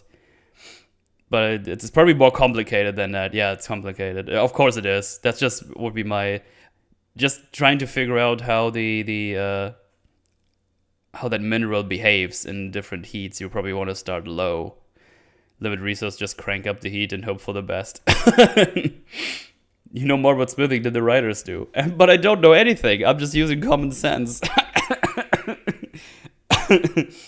You don't want it to melt, you want it to be hot and malleable. So yes, applying a lot of heat quickly isn't a great idea. Yeah. Man, crazy. So yeah, they go back and try anew. And Galadriel goes to some, I don't know, elven pond and checks the thing. And the one scroll she gets as information just happens to be a complete blood lineage of the king she thought he is from the crest, the king's satchel. Oh God, I'm so sorry. So yeah, don't remember what Chad said. Yeah, Chad probably would know much more about this, I'd imagine. But I haven't watched his coverage yet, so I couldn't siphon any informations from that. But you probably want to go to his coverage for more information on like the actual smithing parts. We have two ounces of mithril. Let's try blowing it up first. It's also hard to say because mithril is an imaginary metal. Of course. Magical Google. Too late, wiki. Chat speed is over 4 hours approaching EFAB territory. Nice. I mean, he was able to get a lot from the whole smithing department and everything. I checked the scroll. Girl, you let Sauron hit it raw, Lamau. 1,000 years of bloodline. Well, bloodline from 1,000 years ago.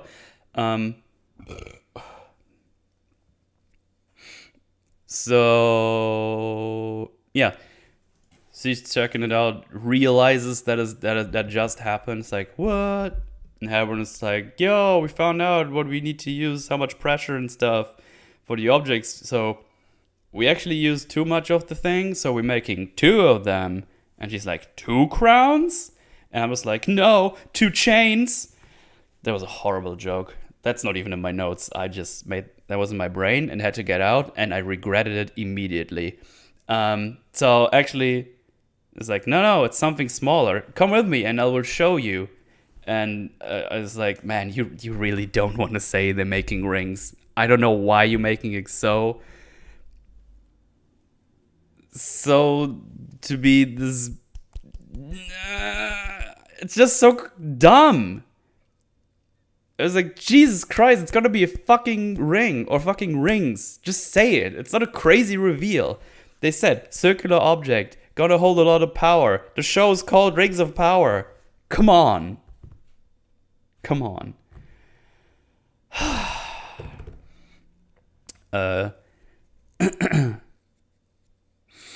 It's both hard and lighter than steel, which makes me think it'll be treated as hard. A dense metal probably needs to be significantly harder than precious metals, and precious metals tend to be soft. Shed said they had enough for 16 rings. Actually, I was wondering that, because it looked like it was a lot of molten stuff they had there. Though these people know Sauron had no idea that Grandma Brimbor forged 3 rings. No. Seen Shang-Chi, so I know rings have many meanings. And then Galadriel, hey, tell me who you really are. Like the lineage was broken. The last man to bear your crest died over 1,000 years ago and had no heir.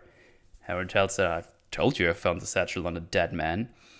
And they go on this back and forth where she says, but you saved me. And he says, no, you saved me. You convinced all the soldiers in Numenor, Halbrand. I was like, no, that was you. I wanted to stay there and chillax. And she points out, but you fought against my enemies on my side. And she's like, against your enemy and mine. Which means the Adar peeps, they're not on Sauron's side, apparently, the way I understand it. But I'll go through this, and then I get to my conclusion there at the end. So, she asks her his name. He says, I was awake since before the breaking of the first silence. They really ramp it up here. Like, they're like, ooh, we gotta give the big reveal, oh my god. Now, like, in that time, I had many names. And then she tries to stab him. It's like, And then he gets into her mind, where he mimics Finrond. And the place we saw Galadriel first, when the season started, with all the bully elves and stuff. And then he basically tries to convince her that the brother is talking to her. And she's like, no, but it's also... oh god, Finrond, finally I'll see you back. That's so cool and stuff. And he says, I didn't die. My task was not to hunt Sauron, was to ensure peace. And I saw that Sauron had the same plan or task. And she says, no, you died along with countless others. And fake Ron says that I wasn't seeking power. He wasn't seeking the power he was not seeking the power to destroy Middle-earth, but to heal it, just as your fellow elves seek to do just now. No need to lie to them, just let them do their work. And he then says, do you remember what I whispered to you back then? And then he says, touch the darkness once more, which I'm pretty sure is a lie. That's just him saying that, so she thinks that's what he said, but that's not what happened.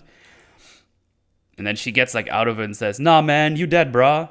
And he's like, yeah, look at me, look at me. And then we teleport, or mind warp, whatever you want to call it, to the raft they were on, Halbrand and Galadriel. And Halbrand says, you know who I am, I'm your friend. And she says, "You're a friend of Morgoth's." And he says that when Morgoth was finally bested, I felt a huge clenched fist and I had released from my neck. And I finally felt the light of the One again. And he realized that he was never ever to be forgiven and has to heal everything he had helped to ruin. And she says, "No penance could ever erase the evil you had done." And then he says again, "Oh, that is not what you believe. You told me before that after our victory, that whatever I did before, I could be free of it now." And then Galadriel says, "You deceived me." And he points out that, "No, I told you the truth. I said I did evil before, and you didn't care." And I was like, that's kind of true. And because you knew that, you knew what the future holds was more important than the past, you let it go. And she goes on and is like, "There's no such future." And then you hear like rumbling in the background. Remember like the thunderstorm that happened on the sea they were on. And then they do this really cool shot they're like super proud of. That is also the thumbnail. Look at this. Is that the overlay I just deleted? Look at this. It's Sauron. Look at this. But when you go further, it's a broken VLC image. It's crazy. That's what they did. They make it a broken VLC image. No, the hordes are gone. So they thought that was like really, really cool and stuff. And she says, "There's no future like this." And he says, "Well, isn't there? Everyone doubts you, but I can see your greatness. Only me alone, and I will make you queen, fair as the sea and the sun, stronger than the foundations of the earth." And then she says, "You will make me a tyrant, and you, my king, the Dark Lord?" And then he says, "No, not dark, not with you on my side. You told me once before we were brought together for a purpose, and this is it. You bind me to the light, and I bind you to power. Together we can save this Middle-earth." And then she asks, "Save or rule?" And then he says, "There's no difference to me. And this is why I will never be at your side." And then he said, "Oh, you have no choice. Without me, your people will face death, and the shadow will spread and darkness over the world." And it's like, I should have left you at the sea, Hellbrand. And it's like, you were on because the elves cast you. You were on that boat because the elves cast you out just because they wouldn't spare a few petty soldiers. What will they do? And it's like darkness and lightning, and it's like, It's like, "What I told them? It's your fault that Sauron lives because of you." And then she yells, "You will die because of me." And they both screams like, It goes like back and forth, and it's really cringe. And I laughed so hard when I saw it. There you go, like, I was like, "God, you will die by my hand." And then she tells him gets mind warped into the into the water where she was like almost died, but was saved by Hellbrand. And after she tries to stab Wham, but then she gets woken up by Elrond. So she almost drowned in this little pond, and she makes sure it's not the mind-tisms anymore. Asks for info he only knows, and tells something. "We first met at the water, and you gave me water, and when I first orphaned, blah blah blah." And she asks, "Where's Celebrimbor?" And then say, "Oh, here's the workshop." And she's almost done, and she makes her way there. So that was quite the scene. So to recap that, from what I understand,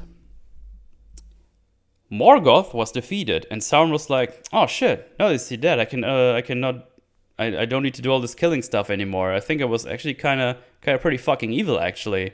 So you know what? I'm just gonna go wander around the world, just chill out for the rest of eternity, and not gonna do any bad stuff no more. Because you know what? I'm just actually feel kind of free. I just want to go around, chill out, just go around, wander."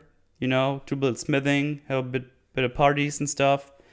And he was just doing his thing for apparently 1,000 years. And at some point he landed on this raft somehow, which might have been something that Adar did. I don't know. Maybe that's going to be cleared up at some point.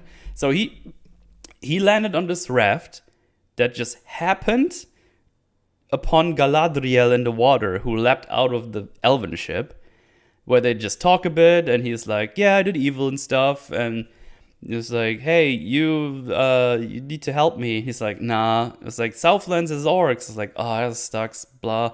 And he's like, no, I'm not actually king. Like, I found this on a dead body. And like, throughout the series, every time he was like, nah, man, I don't really want to help. I just want to hang out and stuff. And like, do some smithing, get drunk with the townsfolk and shit, you know, have some barbecue. Like, it's pretty neat here. Like, I don't do evil things, so I don't want to go back. I don't know what happens if I go back to where I do stuff. But then Galadriel, I just kept pushing, was ignoring that he's apparently did evil. And he started to feel, it's like, oh man, maybe I should do something. Like, I could help her, heal the world and stuff, repent for my sins. And now she leads me straight to the Southlands and Mordor, and I could go back. Like, I could try helping the thing. And like and I think even in the actual lore, like Sauron's mind was like, I need to heal the world. I don't know how this plan actually would look, but yeah, he's like, oh, you know what, I'm just gonna do this. But in case, you know, like when I go back to killing, I don't want to go back into my evil things. Like, I have this elven friend, which I apparently seemingly have a crush on or something. So I don't get fallen back to the evil flames. Like, I'm gonna take this Galadriel lady here. Like, I kind of like her. And I have this, like, weird romantical dynamic-ish going on, I think, maybe. I'm not sure. I'm gonna make you my queen, so you can keep me in check. Bind me to the light. And I can do the healing thing, whatever that plan is supposed to be. But now, the Galadriel is like, no, you're actually evil. Like, you're the evil man I was looking for. I'm not gonna help you with that. Like, fuck you. I'm gonna kill you. This means because Galadriel is like, no, you're evil. I'm not gonna forgive you. You're gonna go super evil. Doesn't that, in conclusion, from what I just said? And I'm not. Does it mean because of that? Because Galadriel happened to stumble upon Halbrand, who is actually Sauron, made him evil again by making him fight again and bringing him back to the thing he distanced himself from, to essentially not be evil anymore. Did we just actually make Galadriel responsible for all the ring wars to happen?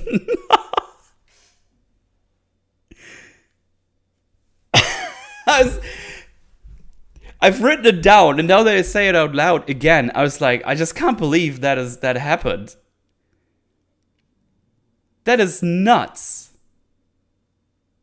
That is nuts. And the only reason that happened is because Sauron didn't get to simp for his queen. He just could have let him chill out in Numenor, as he said. It's like, hey, you can take the satchel, give it to someone else. I'm just gonna hang out here and be really good at the smithing stuff. It's insane.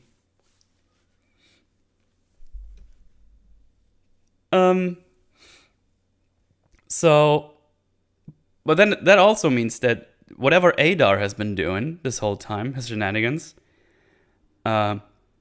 he was just trying to make Mordor the way it is now, just so he and the orcs can live there and just chill out. Right? So that's why he said, oh, those are my enemies too, because he wants to get rid of them so he can take these things. So I guess he's just going to kill Adar at some point and takes over. Because I don't think we actually seen Adar die. So I get a feeling he's going to be back and they have like this fight with each other maybe. I don't know. Bet he really regrets picking up that satchel. Yeah. So yeah.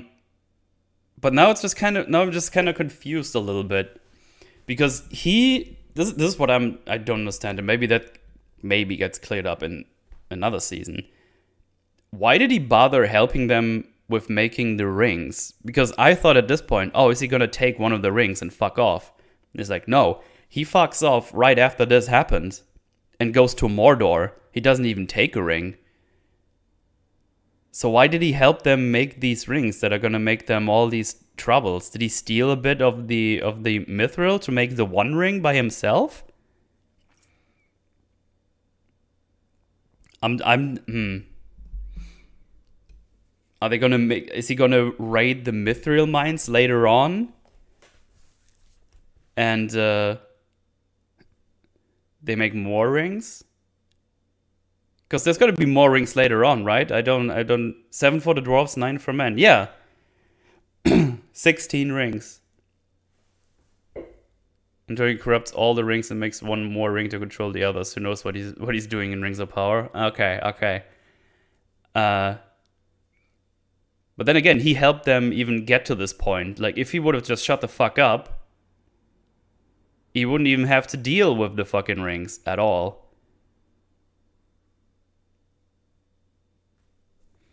They choose to do without him despite being thousands of years old. Celebrimbo was supposed to make scats of rings over the course of years. The 3 for the elves from the last mate. Wait, what? Elves make many minor rings as well as the 7, the 9, and the 1. By suggesting what to do with the mithril, he has already corrupted them. I don't know. Maybe, I don't know. Sauron, my guy, if you go to simp, at least simp for someone better than Galadriel. I can do so much better. Before it's now going to be bad, not good, bad. Kelly grandma. So yeah, that also all seems to not line up with the lore anymore, so that's pretty cool. So yeah, there we go. That's what we done with the Rings of Power. Wait, if Galadriel knows he's evil now, why does she accept the ring from him? Well, they're about to make the rings. The rings are not done yet. He told them how to do it. They figured it out. He had this conversation now. And after this, he fucks off to Mordor. So the rings are made without him even being there. As we see here in a short time. Because we're almost done with the episode. What do you mean Galadriel is so evil? She's the real Sauron. 3 elven rings were made in secret by Celebrimbo without knowledge of Sauron. How does this work now going forward? Jesus Christ, they fucked it up pretty bad. That's like all stuff that I just don't know about. Sauron helped Celebrimbo make all the major rings except the elven ones. But since the elven ones were made from his knowledge, Sauron still controls them with the one ring. Okay. Why were the ring wraiths without rings? I think with just wraiths is what we concluded, because it can't possibly be ring wraiths. I'm not sure if Sauron is supposed to corrupt the rings when he isn't there. How does he corrupt them if he didn't make them? He did touch the mithril ones. Maybe that's when. But then they use all the mithril now for these 3 rings. Yeah, I don't know how this. Oh, they were bracelet wraiths. Okay. The 3 rings let the elves know when Sauron puts the 3 rings let the elves know when Sauron puts on the 1 ring. It tips them off to his plans and causes them to ditch the ring plan and go to war. Okay. He touched Drangs. He touched mithril. Sexual harassment. Don't the elves discover Anatar as Sauron when they feel him using the one through their own rings and immediately take them off? Yeah, I did. Prologue Fellowship actually explains the rings. Yeah, I don't have that. I just don't have that in memory. But yeah, it sounds like it already does a lot of fucky with the lore that I'm not aware of, because I'm not very lore knowledgeable. But yeah, that's good to know. So that's all fucked apparently. So that's good. But yeah, let's do this. Oh fuck, we have this whole Harfoot scene still coming. Oh fuck off. The shore lore is shattered, my guy. Yeah, that's what it sounds like. So yeah, she runs the workshop, Galadriel does, and she tells them that Halbrand is gone and he won't be back, and if he ever comes back, don't do anything with him. And she tells Elrond, now you must remember the promise you made earlier, and tell them that you need to trust me. And it's like, we need to make 3 rings. I mean, she doesn't say 3 rings. She just says we need to make 3 of whatever we do.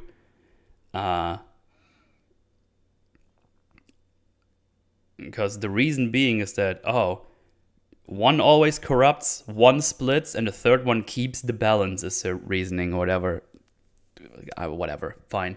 I don't know if that makes sense, but we gotta make more, so your reasoning is fucked anyways. Caleb Rimbo tells them that he needs the most. She tells him to make 3 elvish rings. Yeah, they're about to make 2 because they apparently have enough for 2, according to them. Or want to make 2. And Galadriel's like, we need 3. And not because she says, I needed to defeat Sauron. That's the fun part. She doesn't even tell them. It's like, hey, Halbrand is Sauron, by the way. We maybe want to go after him because we know he's going to Mordor. That's where he's going.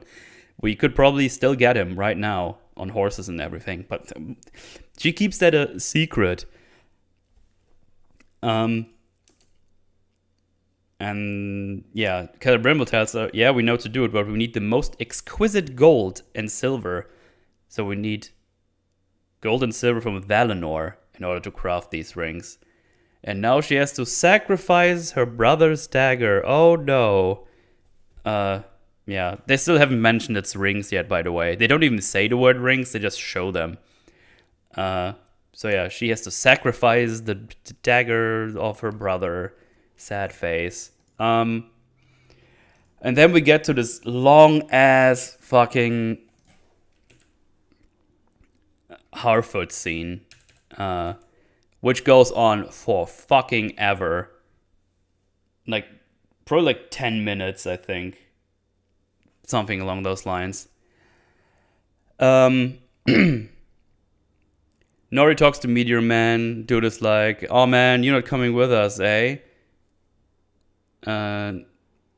She said that, and he's like, nah mate, can only remember some things and impressions, and I gotta go to Rune to figure out more, and he knows that it is true, even though they said it, they didn't lie, I have a certainty I can't really explain. Then he says something about adventures have to be shared another, otherwise it's just a journey. Nori says, nah man, I'm good, I had enough adventure for every Harfoot could ever say.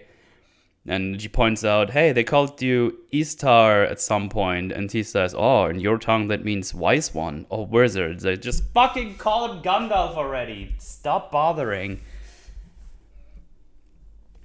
Anyway, the Harfoots getting ready to migrate again. And they kind of mentioned that Sadok died. And then they say the cool catchphrase, no one walks alone. It's like, fuck off. You're fucking psychopaths. Like, Sadok just died off screen, only mentioned by, oh, sounded better when Sadok said it. Man, I wish that old gold was still here with us. Like, man, you really cared for this old guy. Fucking hell. Anyway, Nori goes back to the parents wait for her, and he's like, here is your backpack. You're part of something bigger now. You can go join Gandalf over there. And then she says goodbye to everyone. Poppy is very sad. And there is a sad moment between father and mother. And it's like, you taught me. I didn't teach you shit. And it's like, you taught me enough. I was listening. And it's super sad. And I don't give a shit. All these Harfoots suck fucking dick. And I wish she would not come with us. And it's like, Poppy tells her, you're my bestest ever friend ever. Please come back. Blah, blah, blah. Whatever the fuck. Harfoot, suck dick. Go away. And then she joins absolutely not Gandalf. And say, hey, I have absolutely no clue where we're going. And then Gandalf says, hey, let's go this way. Because if you're in doubt, just follow your nose. And then they're off to somewhere. That took for fucking ever, that scene. That's legit 10 minutes of scene. That's just... I don't care about the Harfoots. They're fucking psychopaths. For all I care, they could just all fucking die on the spot. Just leave people behind and everything. Whatever. Shut up, Harfoots. Now we have Nori with us. Ugh, fucking yay. What a great character.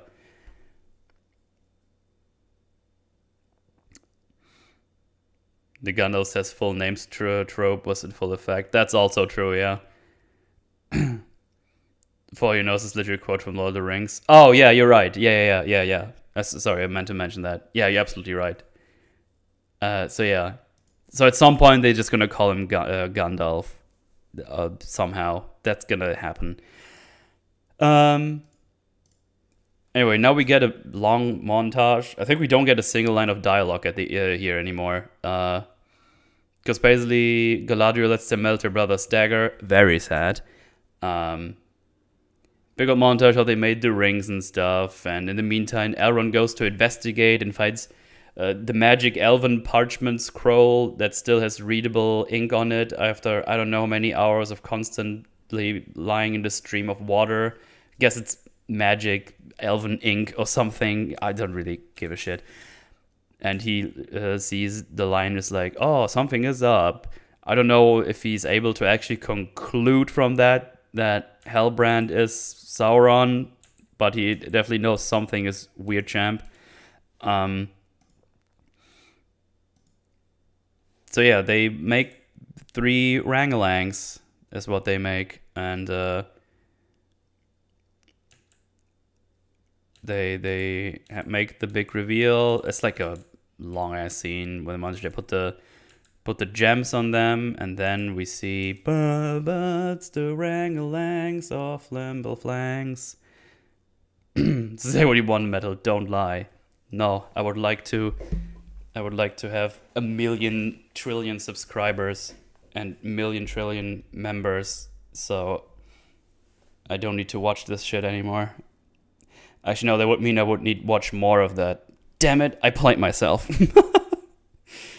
This is very far from what I'd like to want. So yeah, they have 3 rings now, and they look very fancy and have gems on them that we've seen earlier in the show when Halbrand is here. It's like, this is the thing.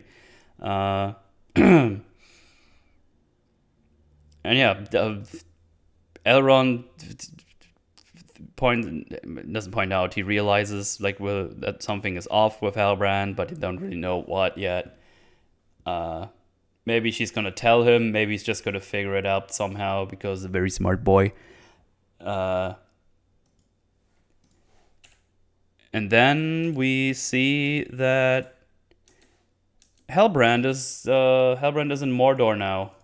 I clicked twice the wrong thing. He's down here. He arrived at Mordor. I guess he just took a little 70-day stroll over to Mordor back, or he took a horse, or did he go by foot? Magic feet? Took an Uber. Means you'd have to play Dark Souls to finish the milestone. Damn it. Quite a lot of sunlight. Guess the darkness isn't that extreme. I mean, yeah, I don't even know what the fuck they're implying here. Did they take a while? Did he just got here? You can never know. You can tell after that chase scene on a horse in the fight. Oh, yeah, that's true. Here's the waypoint. No prevailing wind pattern. That smoke is just going straight up and spreading in all directions. Yeah, that's a good point. And that's the end. After that the credits hit, and it's over. It's finally done. This show went from, oh man, this is kind of lame and slow, to holy shit balls, what an absolute catastrophe is this. God damn. That was horrible. So season 2, Halbrand convincing the Southlanders and Numenorians that elves mean to control them with strength of the rings. Maybe. Man, this was really bad. I don't know who we pissed off as a community that we get She-Hulk and Rings of Power finale in the same week, one day after the other. Also, something I didn't even talk about when they started talking about the rings. So their plan is to make these rings now, give it to someone, and that saves them how exactly? Do you know what I mean? They just say, oh, we just make a smaller one with big power, and then we do a thing. while from what I gather, the initial plan is we build like a big thing, and that's gonna revive all of the power of the tree. So what is their plan now? They just give it to the High King. It's like do some magic chants, and then everyone is gonna be fine. Does he need to go to the tree daily to give it energy or something? I just don't understand how this magically works. Like, I don't understand the magic system. The shatterings, each person gets it for like 5 minutes a day. Somebody can go around, clear up all the leaf cans or like fancy cleaners. Yeah, that must be something like that.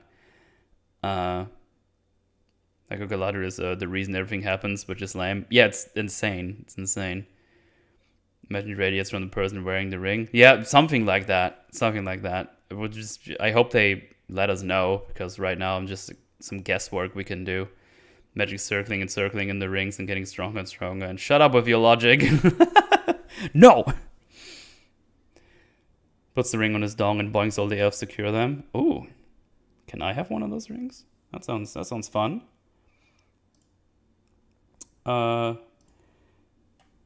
Yeah, also I guess Arendir is just chilling out still in the Numenorian settlement and does things. Bronwyn is still around. Isildur is quote-unquote dead, which he totally isn't, because we know he fights in the Ring Wars.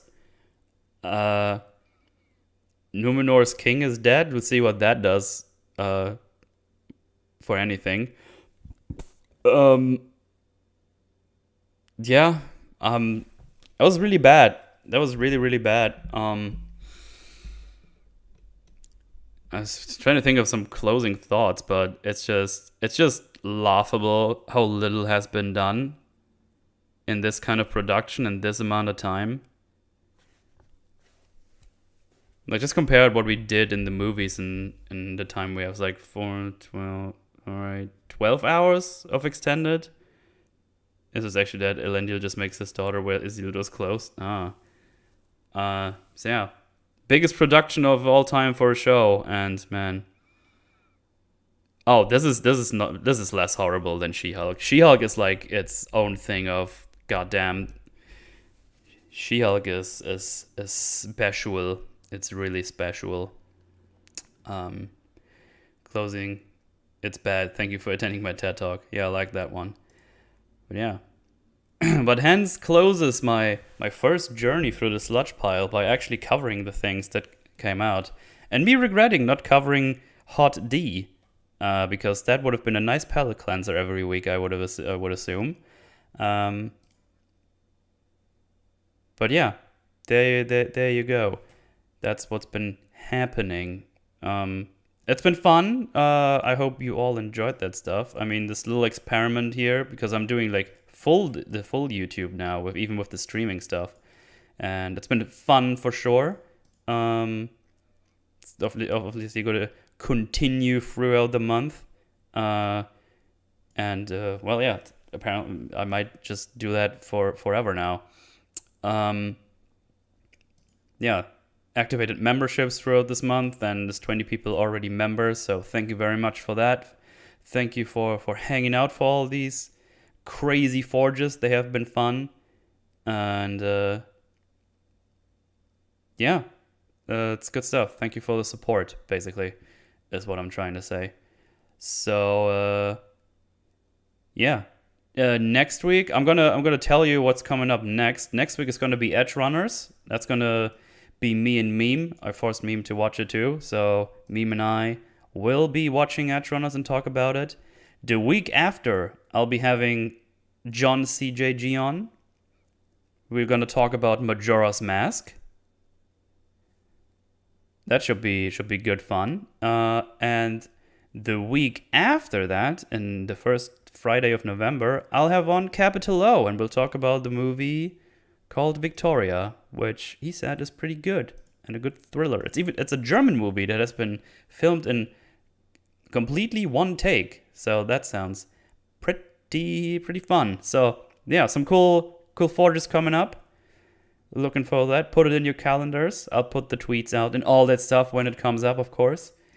And yeah, Good stuff. Now I'm gonna read the super chats, and I think the new Final Destination should release soonish. So I'm gonna read those, so I can actually watch that while I have a little snack. And after that happens, I'll be streaming some Scorn here on this channel once again. 5 minutes. Oh, sick. Oh, what great timing. Awesome. I can actually watch it from the start. That's good shit. Right, let me go to the super chat tab. Quick, give me all your money so I can read more super chats for 5 minutes. Give me tips or let the stream. Hashtag DSP style. No, I'm kidding, of course. Let's see. Lord of the Rings is no story about a sad boy that didn't get to smash a chick he found in the ocean, so he went back to his evil ways. Moral of the story: be wary of who you swipe left on. Yeah, that's how it goes. That's how it goes. Absolutely. It is weird, isn't it? It's quite a weird backstory for Sauron now. We did it! We finished Rings of Power. Anyway. Anyway. Yeah. Tip where you won't ever upload again. Oh. I will find you. Alright. Anyway. Thank you so much for hanging out. I will see you all next on on the gaming streams. So if you're not aware, I'll do two gaming streams here as well, and then they upload on the archive channel. Here's a tip: you're gay. Ha! Appreciate you, pal. Thanks, Captain. Appreciate that. Thank you very much. And yeah, I'll be actually you will see me on the EFET movies in a couple of minutes. And yeah, I'll be back later tonight when that's over, playing some Scorn, having some fun. And yeah, thanks for hanging out. Thank you for the support. And I'll catch you when I catch you. Goodbye.